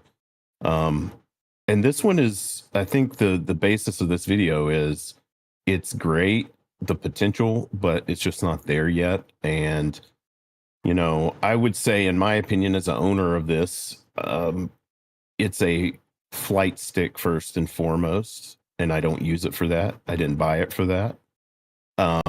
And the upgrades to the actual details of force feedback and the way it functions as a shifter, I don't think have kept up with maybe what was originally promised. I think they've pulled back on their promotion of it as a shifter, especially on their website and stuff. They don't even have it under shifter anymore. They only have the handles for the shifter under the shifter section. So to buy it, you actually have to go to the flight section. But all in all, it's way better than it was when it came out. The gating is much better on the H pattern. It feels they did add, unlike the M booster, they did add in some filtering, some inertia, some friction, those sort of things in the pit house software that really has made it better. It's just not there yet for me. I still miss shift a lot with it, and I think a lot of the force feedback stuff just isn't quite ready yet. Now they had one set up at the expo on one of the flight sims, and I wasn't particularly impressed with it as a stick either. But I don't know that they really had it calibrated well at the time. I haven't used mine as a stick. I own the stick. I tried to set it up once, and the majority of my time's racing, so I haven't had the itch to go back to it. So I see a lot of parallels between this product and the M booster brake pedal, where the hardware is up to snuff, but the software is not. And that's how I feel about the M booster. I mean, like I said before on the show, at one point for about 3 weeks, we actually had telemetry effects on the M booster pedal, and then they went away during an update. They still haven't brought them back that I've seen. But I feel like, yeah, there's definitely something lacking on the software side, or they're just behind the curve on getting this stuff updated. Well, one of the things I think he brings up, and I think that's what's kept me from really even thinking about exploring some sort of active shifter, is I just don't think we had the telemetry coming out of the games to even make it worth it. You know, if I miss shift in iRacing, I don't think it's exporting that to where I'm going to grind the gear. I'm going to get, I'm not going to be able to get it in there or whatnot. So, um, I forgot that you had this, Chris. I think we call it the toaster. It's what we call it. It's yeah, it's concerning. I mean, Mike, and I agree with you with the the hardware. I think is okay. It's just you got to get the firmware and the software to catch up with it, because otherwise you're going to lose. You're going to lose a segment of people that have bought in, and like Moza, like SimMagic, and like Fanatec. It's an entire ecosystem, and you've got people that are all in on Moza, just like they were all in on Fanatec. And if you can't give them good software, good firmware, that's concerning. Look, Yeah, if the Moza pedal doesn't change, if it stays static as far as where the software is right now, I'm seriously thinking about selling it and going to the SimiCube active pedal. Somehow finding the money to do it. I don't disagree. And I'll say the hardware, in my opinion, is above average. Everything that I own from them has been quality hardware wise. I've not had a single complaint about the vision wheel, which is that one that has the center screen. That's all great. The feel of the M booster and the feel of the shifter, again, that was my main appeal to it. It doesn't feel like some springs and like being pushed in with a little elastomer or whatever it was. But the software is the biggest weak point. It's buggy generally. They're constantly doing betas that are buggy, which is fine. It's just more of, and this is my own opinion, I don't want to roast anybody or get a bunch of flack, but on their Discord, the overwhelming I'd say attitude or just demeanor towards this as well, that's the way we're designing it. A lot of their problems could be fixed by doing SimHub integration, especially on the pedals and the shifter, but they don't have any of that. So Vision Dash as well is only through their software, and so their software doesn't work well with my audio streaming software. So I either have to not use their equipment or find a different streaming software to use at this point. And it's the only thing that is messing anything up. So I would like to see an adjustment on their end. They've got a lot of good products. Go back to the drawing board on some of that software. Speaking of drawing board, William, it looks like Martin McFly has designed a wheelbase. Yeah, so this is a TikTok video showing a DIY wheelbase using a hoverboard motor, a custom circuit board, and a little power supply there. The sound won't work for TikTok on me. That's Mike's deal apparently, because it just doesn't work for me. But it does look pretty cool. I don't know. Does he, for those that could actually hear it, does he tell what kind of newton meters or anything it has on it? 15. Oh, that's not bad. That's a big time DIY when the circuit boards are just kind of hanging out there. They're, It's one of those, but why? Yeah, that's why are we kinda doing what this? my thought was. But it's cool. I mean, good for you. It might be MacGyver's nephew.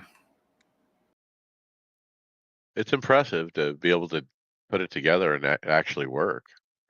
Can we come up with any more 80s references? You got the next guy who used to be a driver from the 80s. So we have an MPI tour from Max Pappas. And that's an Instagram post. Well, it's Oriole Servia at Max Pappas Industry, giving just a quick look around the showroom and then a quick look into the warehouse. You can see my wheel briefly up in the corner. He calls those the special ones or whatever, with the USA flag pattern. But he kind of shows off the various wheels that he offers to different types of racers, the dirt wheels, the oval wheels, and so forth. Yeah, it's pretty neat. Just kind of go behind the scenes and see what Max is doing. I've got an MPI wheel. That's what I use for oval. You know, I love it. I just think it's cool. It's neat to see, what he's done since getting out of driving. And I mean, I guarantee, I think he's probably every cup guy is using an MPI wheel now. I can't think of anybody I don't think anytime you see an in-car camera, it's an MPI wheel. Now, there's one quick view of one that's kind of in the middle of the room on the counter on a stand, and it's pure white. I don't know if you guys saw the pure white wheel, but oh my, that one is enticing to me. Beautiful.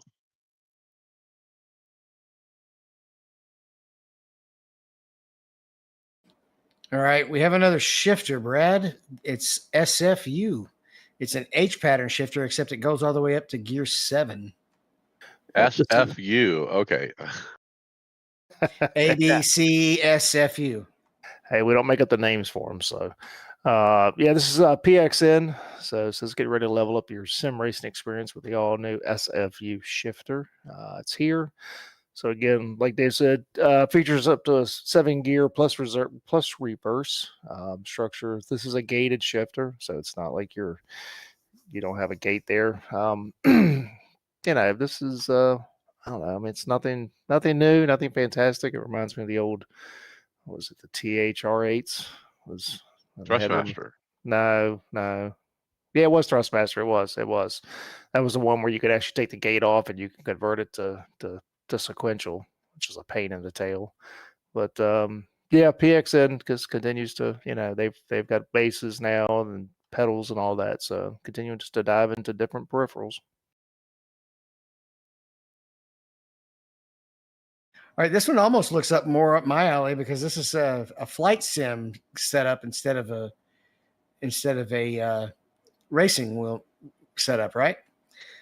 This guy has 3D printed an entire cockpit. And so if you're flying in any commercial plane, there's so many different gauges that you don't just need the panels in front of you. You have a bunch of roof panels as well. And that's basically what he's building here.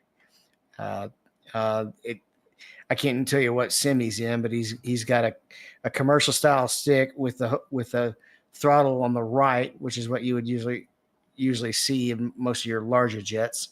Whereas when you're in a fighter jet, it's usually on the left. And he stacks up, what is it, 20 something reels? Or no, 30. He did 31 kilograms of filament, basically, Yeah. right? 2,000 hours of printing.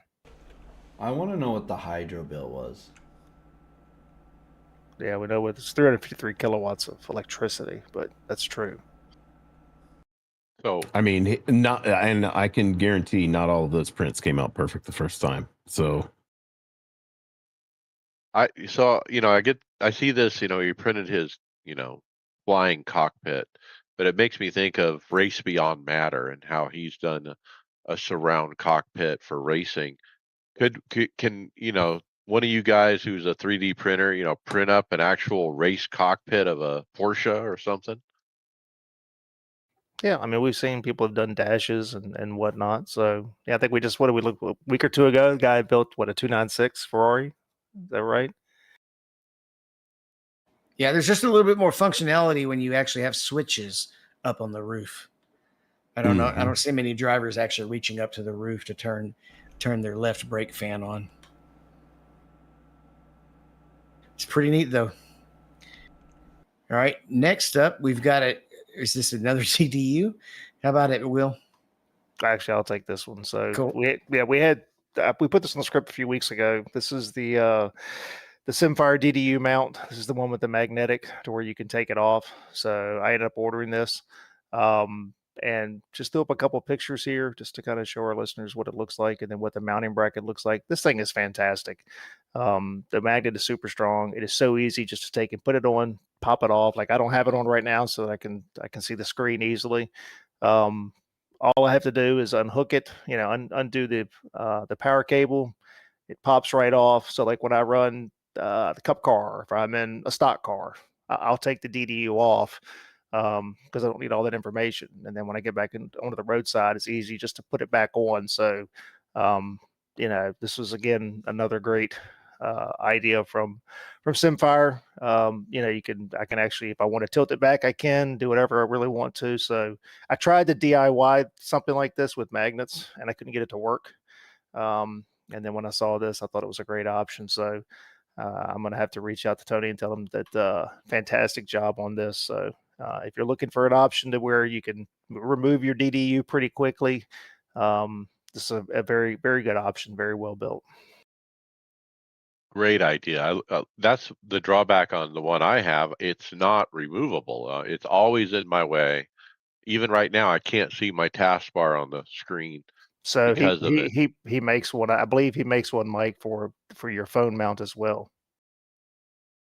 Ooh, okay, I'll take a look at that. He does. I also noticed your SemiCube 2 Pro quick release. You've used that quick release for a few weeks now. What do you think of does it have any flex? No, it's as solid as a rock. So, and It can't be more solid, right? no, it's not. And I have not had to do anything extension wise. I know Justin had said that I was going to bust my knuckles, but no, I really haven't had any issues.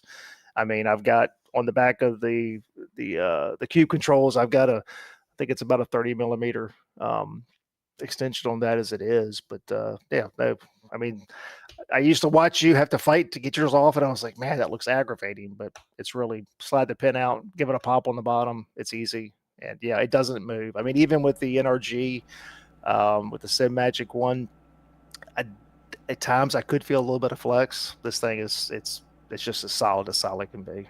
You were never here for when Mike couldn't get his oval wheel off at all on his old base. Fanatec DD1. Oh yeah. Oh, I remember the Fanatec.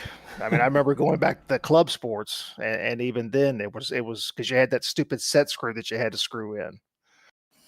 So I don't run into that with the two wheels I have. I don't have a screw. I just have a quick release. Yeah, all my Fanatec had quick releases. Yeah, the old, I think I had the Club Sport. I think I had the second version of the belt driven wheel. I had two. I had the first version, the second version. But yeah, when you the quick release, you had a set screw, that you had to put in every time. That was a pain in the tail. I couldn't get the wheel rim off the Fanatec DD1. So I had to actually take the DD1 off of the rig, put it down on the floor in the living room, put my feet on either side of it, and grab that wheel rim and just pull with every ounce of strength I had in my soul. And I did that like for half an hour before it finally popped off. All right, the next YouTube video is dedicated to Mike and Chris. Yeah, we got a nice video here on YouTube that comparing the Moza M Booster versus the SemiCube Active Pedal. Pros and cons. The guy goes over mounting. He describes how the Moza one is like so hard to mount and it doesn't line up with any holes on any kind of rig anywhere in the world, and what in the world were they doing, kind of thing. Talks about the software a little bit, pricing and so forth. Conclusion: the reviewer rates the SemiCube as a 9 out of 10, while the Moza is as a 5.5 to 6 out of 10. While Moza's first-gen product is impressive, the reviewer believes it is not yet a SemiCube rival. The ultimate recommendation is save up for the SemiCube pedal if possible, but if you only have the 800, the Moza is still an acceptable option. And I don't disagree with him, to be honest. What do you think, Chris? No, I didn't disagree at all. In fact, I think that, he was a little hard on it. There were a couple of things he didn't quite have exactly right, but the illustration of the side rail on the SemiCube versus the mounting holes on the Moza it's just a large oversight.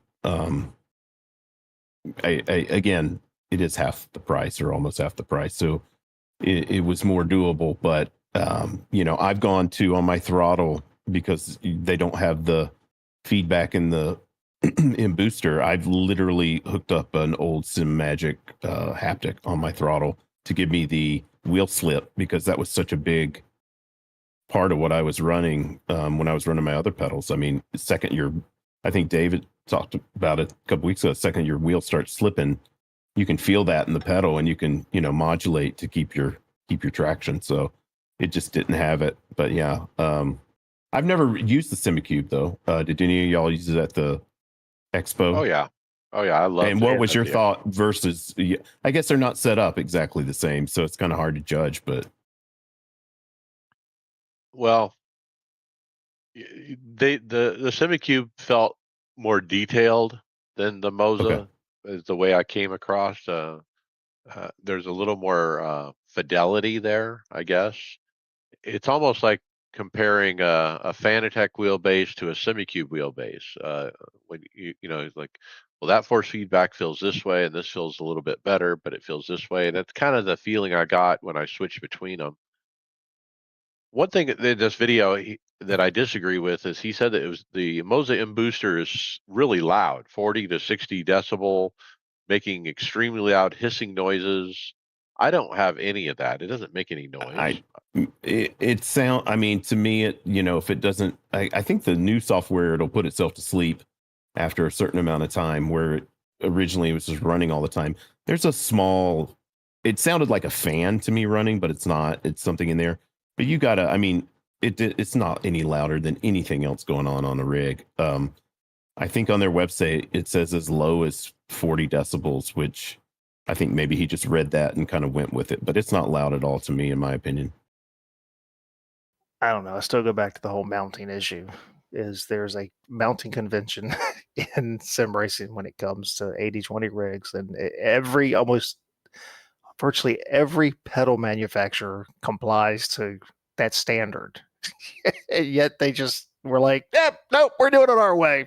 Screw y'all. That's what it is. I don't understand. I really don't, because that is a simple thing that would have made everybody's life easier, unless they wanted to force everybody to buy that plate and with the extension. That's the only thing I can think was the But there's decision. nothing special to that plate. And some people even say it has flex in it still. Yeah, I honestly, it's an oversight. And again, when you bring these things up and people are doing it in a respectful, that people love the product. Like I said, the hardware, people are like, I love this pedal, but we need X, or you need to look at the mounting options on a future generation. It's met with sort of, At least on what interactions I've had with them. So I can't say that for everybody, but yeah.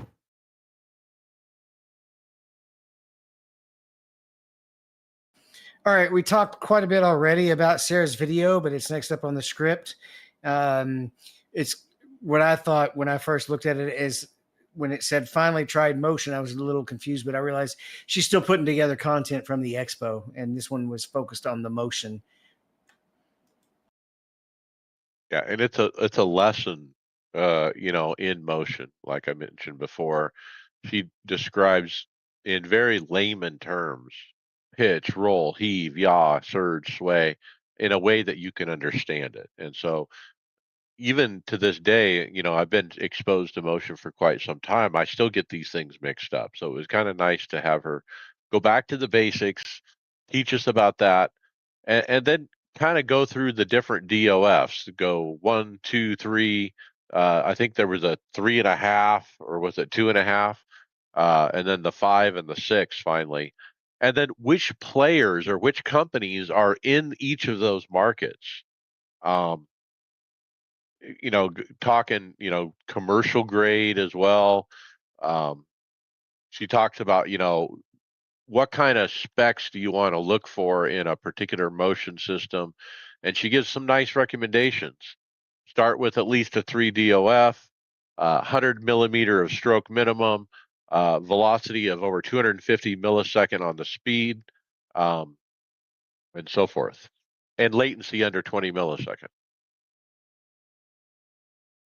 Which your QS cubic fits all those numbers. Correct. I thought this was an excellent video. It was, to be honest, when I started researching motion, it hasn't been just recently, as months ago. There's not a ton of content out there explaining, unless it's a particular review. There's just not a ton of content out there explaining motion that well, which makes sense. It's such a high end, high dollar. You got to be committed to do it. But this one was really a good kind of, just like the direct drive wheelbase video from Will Ford earlier. This one did a good job of kind of putting everything in one spot. Gives you some price points of where, you can get into certain systems. Talks about which companies you might choose in those price points.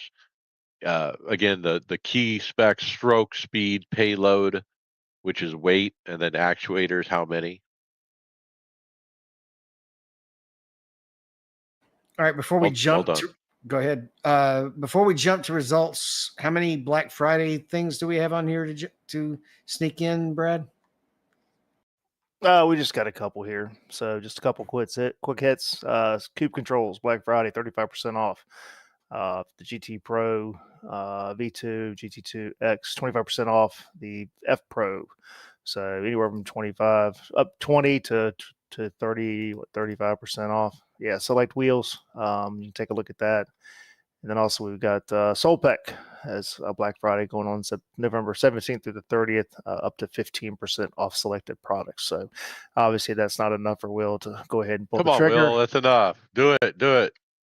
Come on, we'll spend Will's money. Yeah, spend all my money. I bet you that is not even included.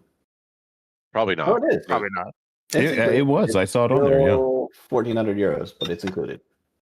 Oh, come on. It's your forever wheel. You can do it. Yeah, it better be. So, yeah, that was the last two we had. Or do you mean for never will? Yeah, either or. No, forever will.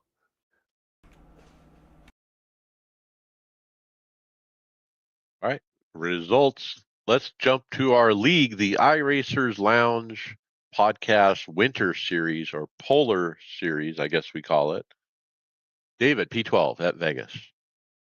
Yeah, the set was really tight. And if I tried, the couple times I tried to go, I just wore the crap out of the right front tire.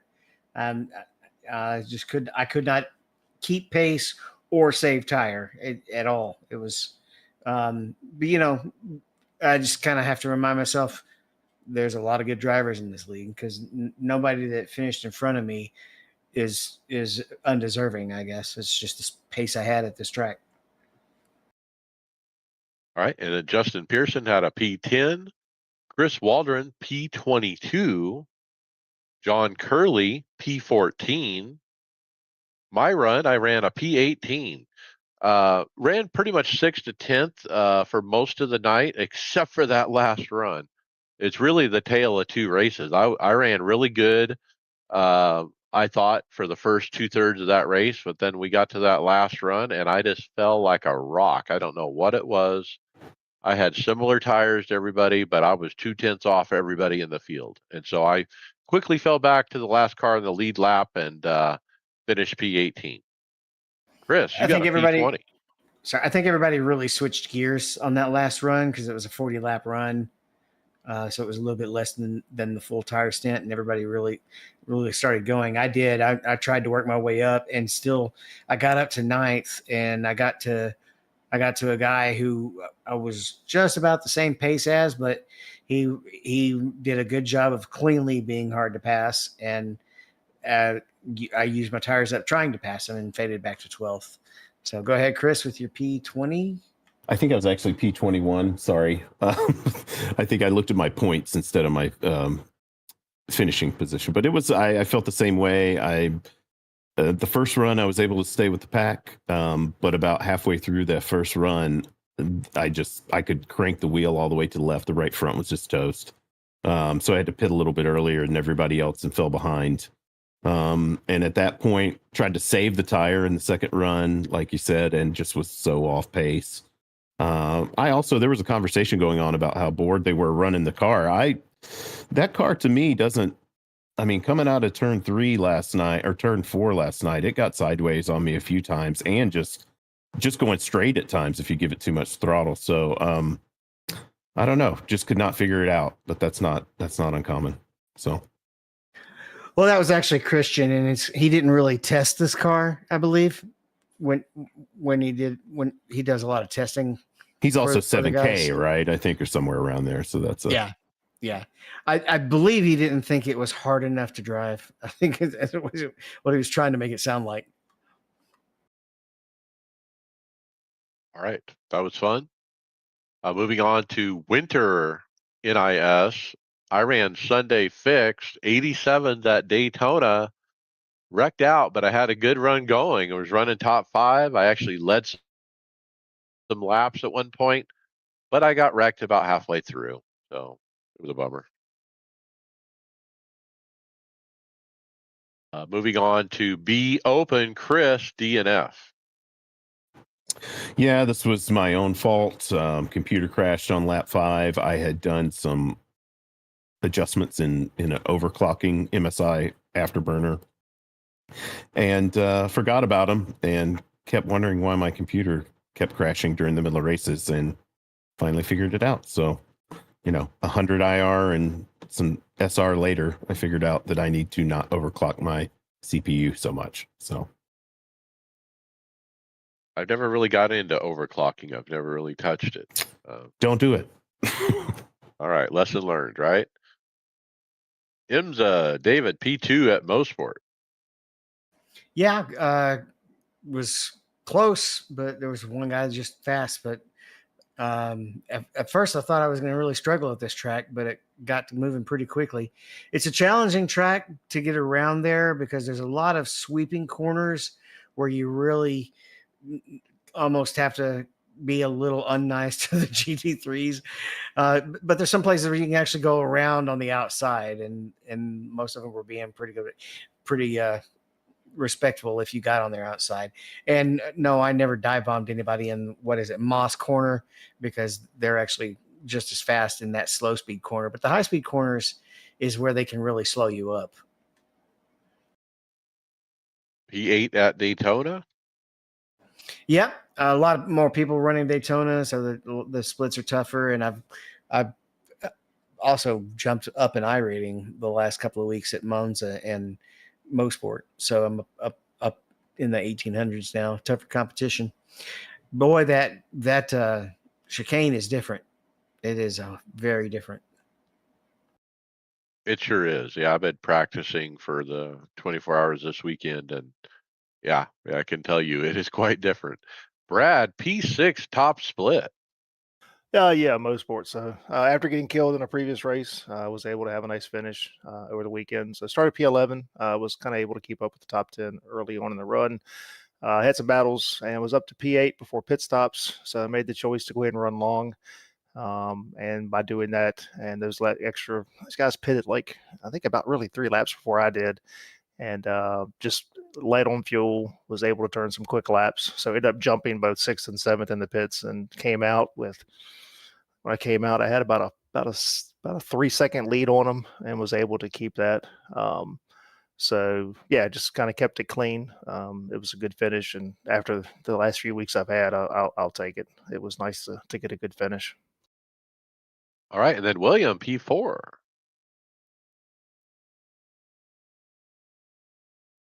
Can't hear you. You're muted. There you go. All right. I'll split it two. It was only, like I said, only 2 splits, and this one was fast. Thankfully, the GTDs were finally not the highest rated SOF in the race. Both proto classes were 4.5K, with the GT3s were about 3.2. Started fifth or sixth, kept the car clean. We had some good racing in the GT3, and it's a track that I know well and have pace at, so it's pretty good race. And like I said, it's just so nice having prototypes that weren't brainless, parking in the apex or making bad moves. I mean, traffic here is tough, but it's not because of what they did. It's just a tough track for traffic.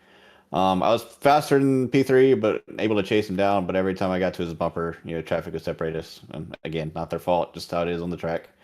The only issue I had with a prototype all race was on the last lap. I was trying to set up a pass for P3 in the last 3 turns, and P3 GTP decided he wanted to be right in the middle of it, even though he didn't have anybody within 10 seconds of him. So a little bit annoying. I don't think I had the pass anyway, but that's how I finished. All right, Suzuka 1000 P11. Yep. So we ran, me, Brad, and Will ran the 8 or the 7 a.m. split for Suzuka. I'll let Brad go over anything he wants to in a second. But for me, I put us in a really bad spot to begin with. I qualified 40th. I don't know what happened. I think I got loose off one turn and lost about half a second. So I put us in a bad spot to begin with, but we kept it mostly clean. The only damage I had, or I think we had all day, was before the start finish line. Car about P20 got turned, went across the track, yellow flag, and the guy behind me tried to take advantage of it, and I dumped him because I was trying to dodge that car. I completely turned him, but I don't feel sorry for him at all because he, like I say, he was trying to take advantage of the car spinning across the track in front of us. Well, like I said, that was the only damage we got all day. We got it fixed on the first stop and brought it home P11.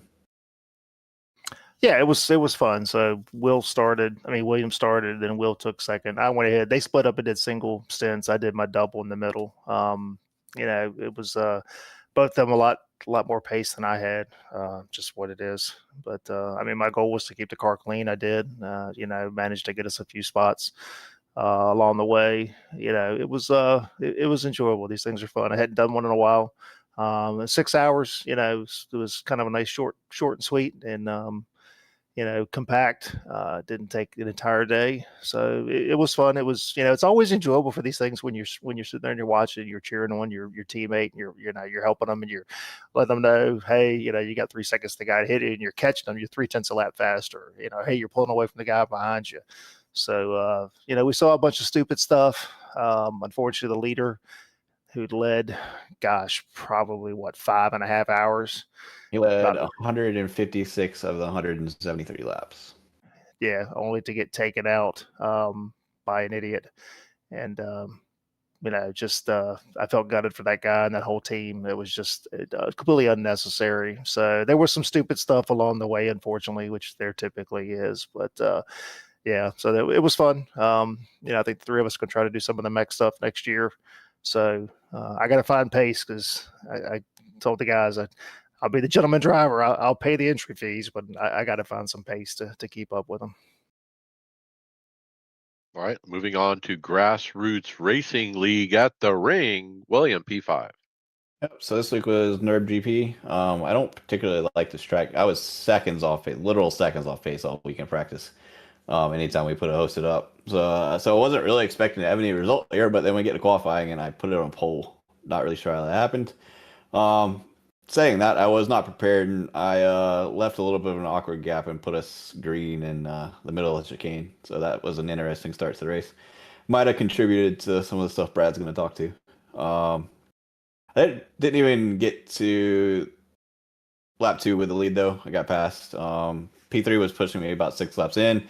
I looped it coming out of the stadium. No damage, but it dropped me to 5th, where I would stay for the rest of the race. If you told me I would have finished 5th before the race, I would have taken it, but a little bit disappointed after I put it on pole. Sitting 4th in championship halfway through the season, and we're going to be off for Thanksgiving next week. We'll just do a fun little hosted. Yeah, qualifying is everything in these races. Brad, P13. Yeah. So just before I get into the results, it was interesting. So we started practice was with a drying track. We basically just had some water. There was 17%, and it was just really water in the corners and whatnot. So we run practice and everything's good. You know, you're watching the line is drying, the corners are drying, and then we go to qualifying, and JRT said the track was completely dry, which the track itself was, but all of the puddles were back. They were all back. I mean, it was really weird, but whatever. So just kind of one of those fluky things. So yeah, this one was really over before it ever started. So I had my best qualifying of the season, started P8. Again, like Will, I had struggled on pace, and I was like, this is going to be horrible. And I threw up a good lap, and I was like, all right, well, P8, this is cool. So my goal was to not do like I've done the last few weeks and make my own mistakes and shoot myself in the foot. So I'm just gunning for a top 5. However, I never even made it to the starting line. So P6 in front of me spun his tires on the start. I had him missed, but he didn't hold his brake, and he rolled back into me. And from that point on, the track was blocked, and I just continued to get hit. So I had to tow, take the fast repair. I think I was basically about dead last when I left the pits. And 29, I was able to drive back up to P19 overall. Probably had a chance to get to about 15, but got real aggressive the last few laps and just put the car in a bad spot and spun myself. I didn't do any damage to anybody else, but just a really aggravating race to see it just really be over before it ever started, and then to have to listen to all of the nonsense afterwards. But yeah, it's a frustrating night. All right, David, a P5. Yeah, best finish so far in this. I had mid-pack speed and actually qualified 7th. I didn't feel good in the practice, but after qualifying, I was like, didn't do too bad. And there were, I didn't fall to the back either. I stayed kind of in that mid-pack, and then quite a few guys kept making mistakes, just either overdriving it or I think I saw 1 or 2 kill it on the first lap, just not being conservative enough. I was running 4th, but we had a GT3 doing a horrific rejoin where he spun, and instead of holding the brakes, drove right back into the middle of the track. And then as we're coming around to him, he turned left and ran us even further off the track. I avoided contact, but basically I did almost stop in the grass and lost a position as a result. So I should have been 4th, but ended up 5th. Still, this is a tough league, so I was happy with this finish. Yep, I don't know if anybody's listening from the league, so a little spoiler here, but penalties are coming for both those instances you guys talked about, just just to clarify. All right, then moving on to Elbows Out Racing League, William P5. Yep, so this is my league I run last night, Wednesday nights, P5 at Daytona. 90-minute endurance race, featured a lot of rain and transition from day to night. The top end of GDP Pro here is pretty fast, so I was a little worried going into the race, especially being Daytona. I mean, people are normally faster at Daytona than a lot of places, so a little bit worried, but I was able to qualify 4th. I got 3rd into turn 1, and then we just rode in a line for the next 10 laps. Rain came about 25 minutes in, and we all pit for wets at the same time, but we were not in the window for fuel, so that meant we were going to have at least one more stop. I struggled in the rain at the beginning a little bit. I dropped, I think, 2 spots because of the rain early on, and then in the middle of it there was 5 or 6 laps where it was just red flag conditions. The track looked like a mirror. There was no puddles, it was just one giant puddle. So that was a little rough in the middle. But it only lasted, like I said, for probably about 5 laps. In the middle of that though, I was running six when I lost it in the kink and hit the inside wall. Damaged the front. Drove okay, but since I was in my pit window, went in and pit, got the damage repaired, came back out. Um, Came back out in 13th, but I was able to cycle back to fifth because of the pit cycles and everybody. Some other people just having some misfortune in the rain. I actually really enjoyed the rain when it wasn't a monsoon. The beginning of it and the end of it when the track was drying, and then when it was just moderate rain in the beginning was really really fun. But again, it just sometimes that racing goes a little bit too far, and you get conditions where it's just not really should be drivable.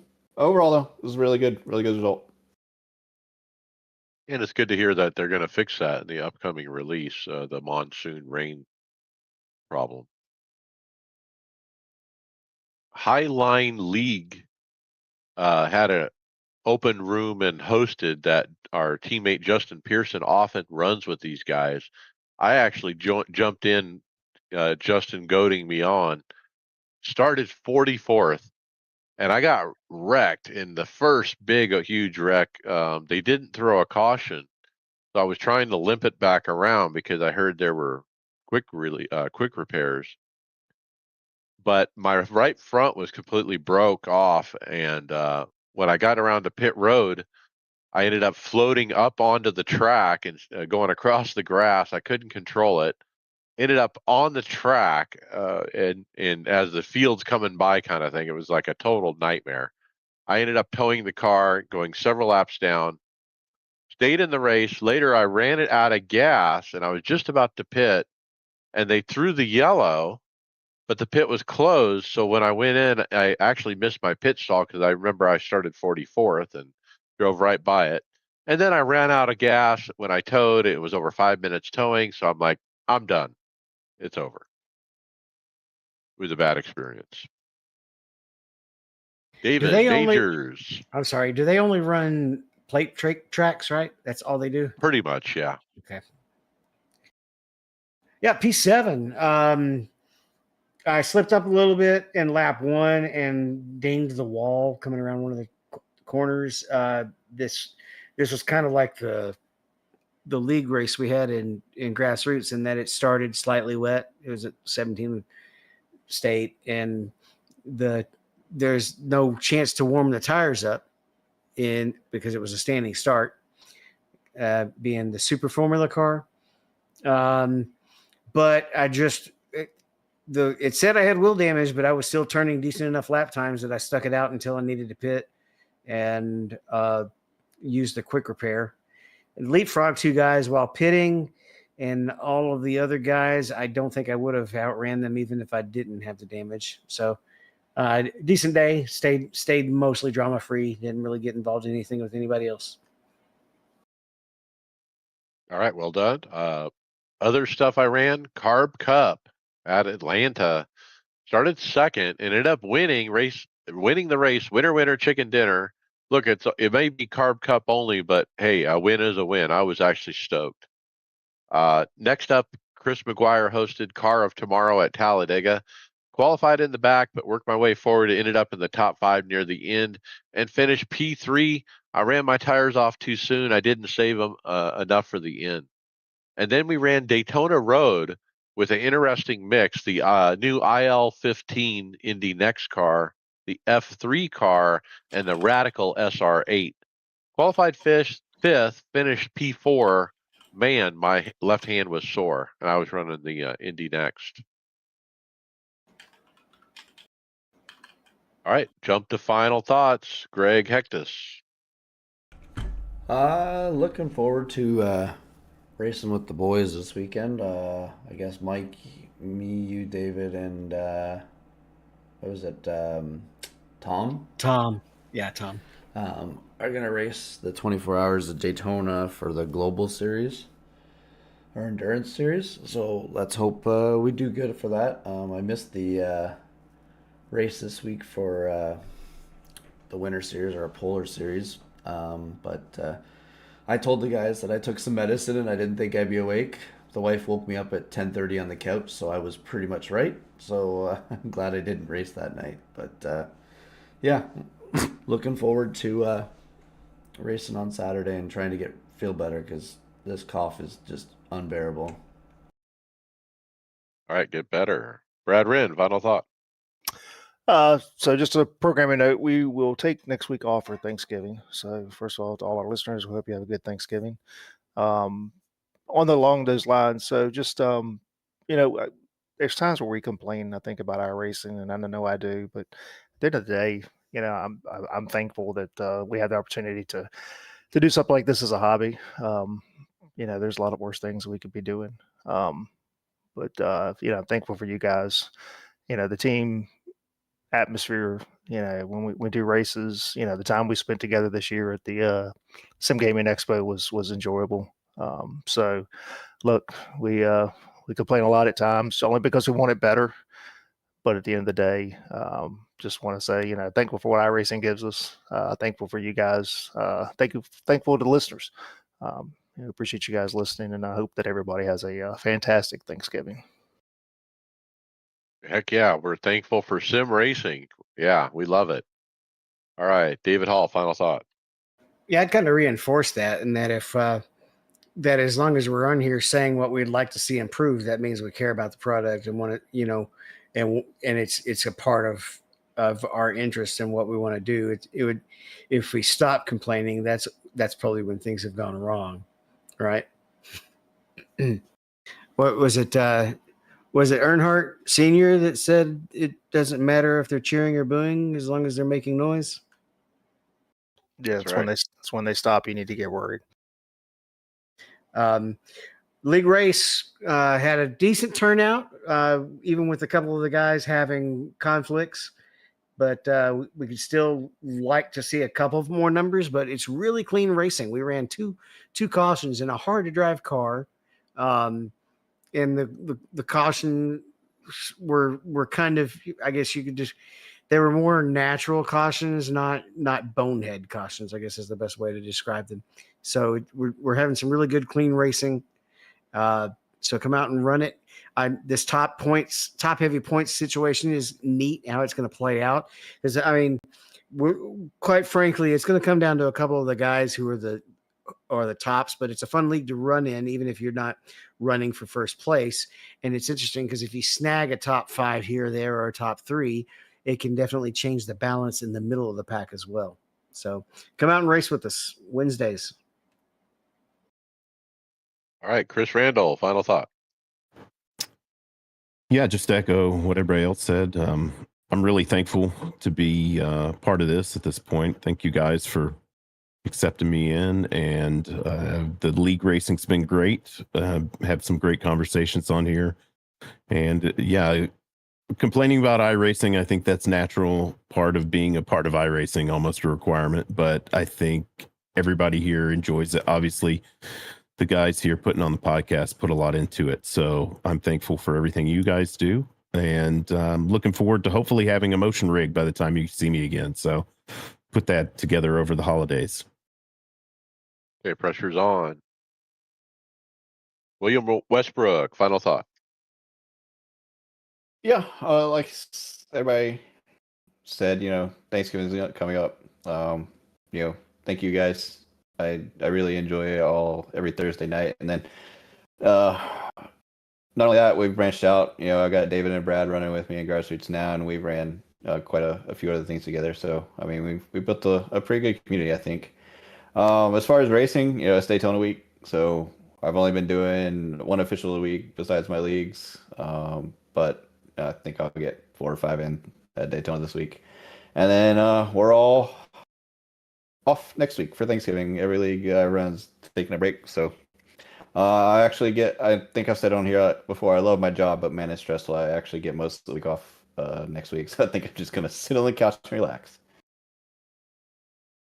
Yeah, my final thought is, I'm taking some time off, burning up some vacation days, and not doing too much, but enjoying it. I made a purchase. I bought some gloves. I bought the Daniel Morad new version gloves. I forget what he calls them, but his newest version in the lime yellow, or kind of a bright yellow, kind of a neon yellow. And if you've ever seen my paint job, I often run neon yellow wheels or accents on the car, and so it kind of matched up with that, and so that's why I picked it.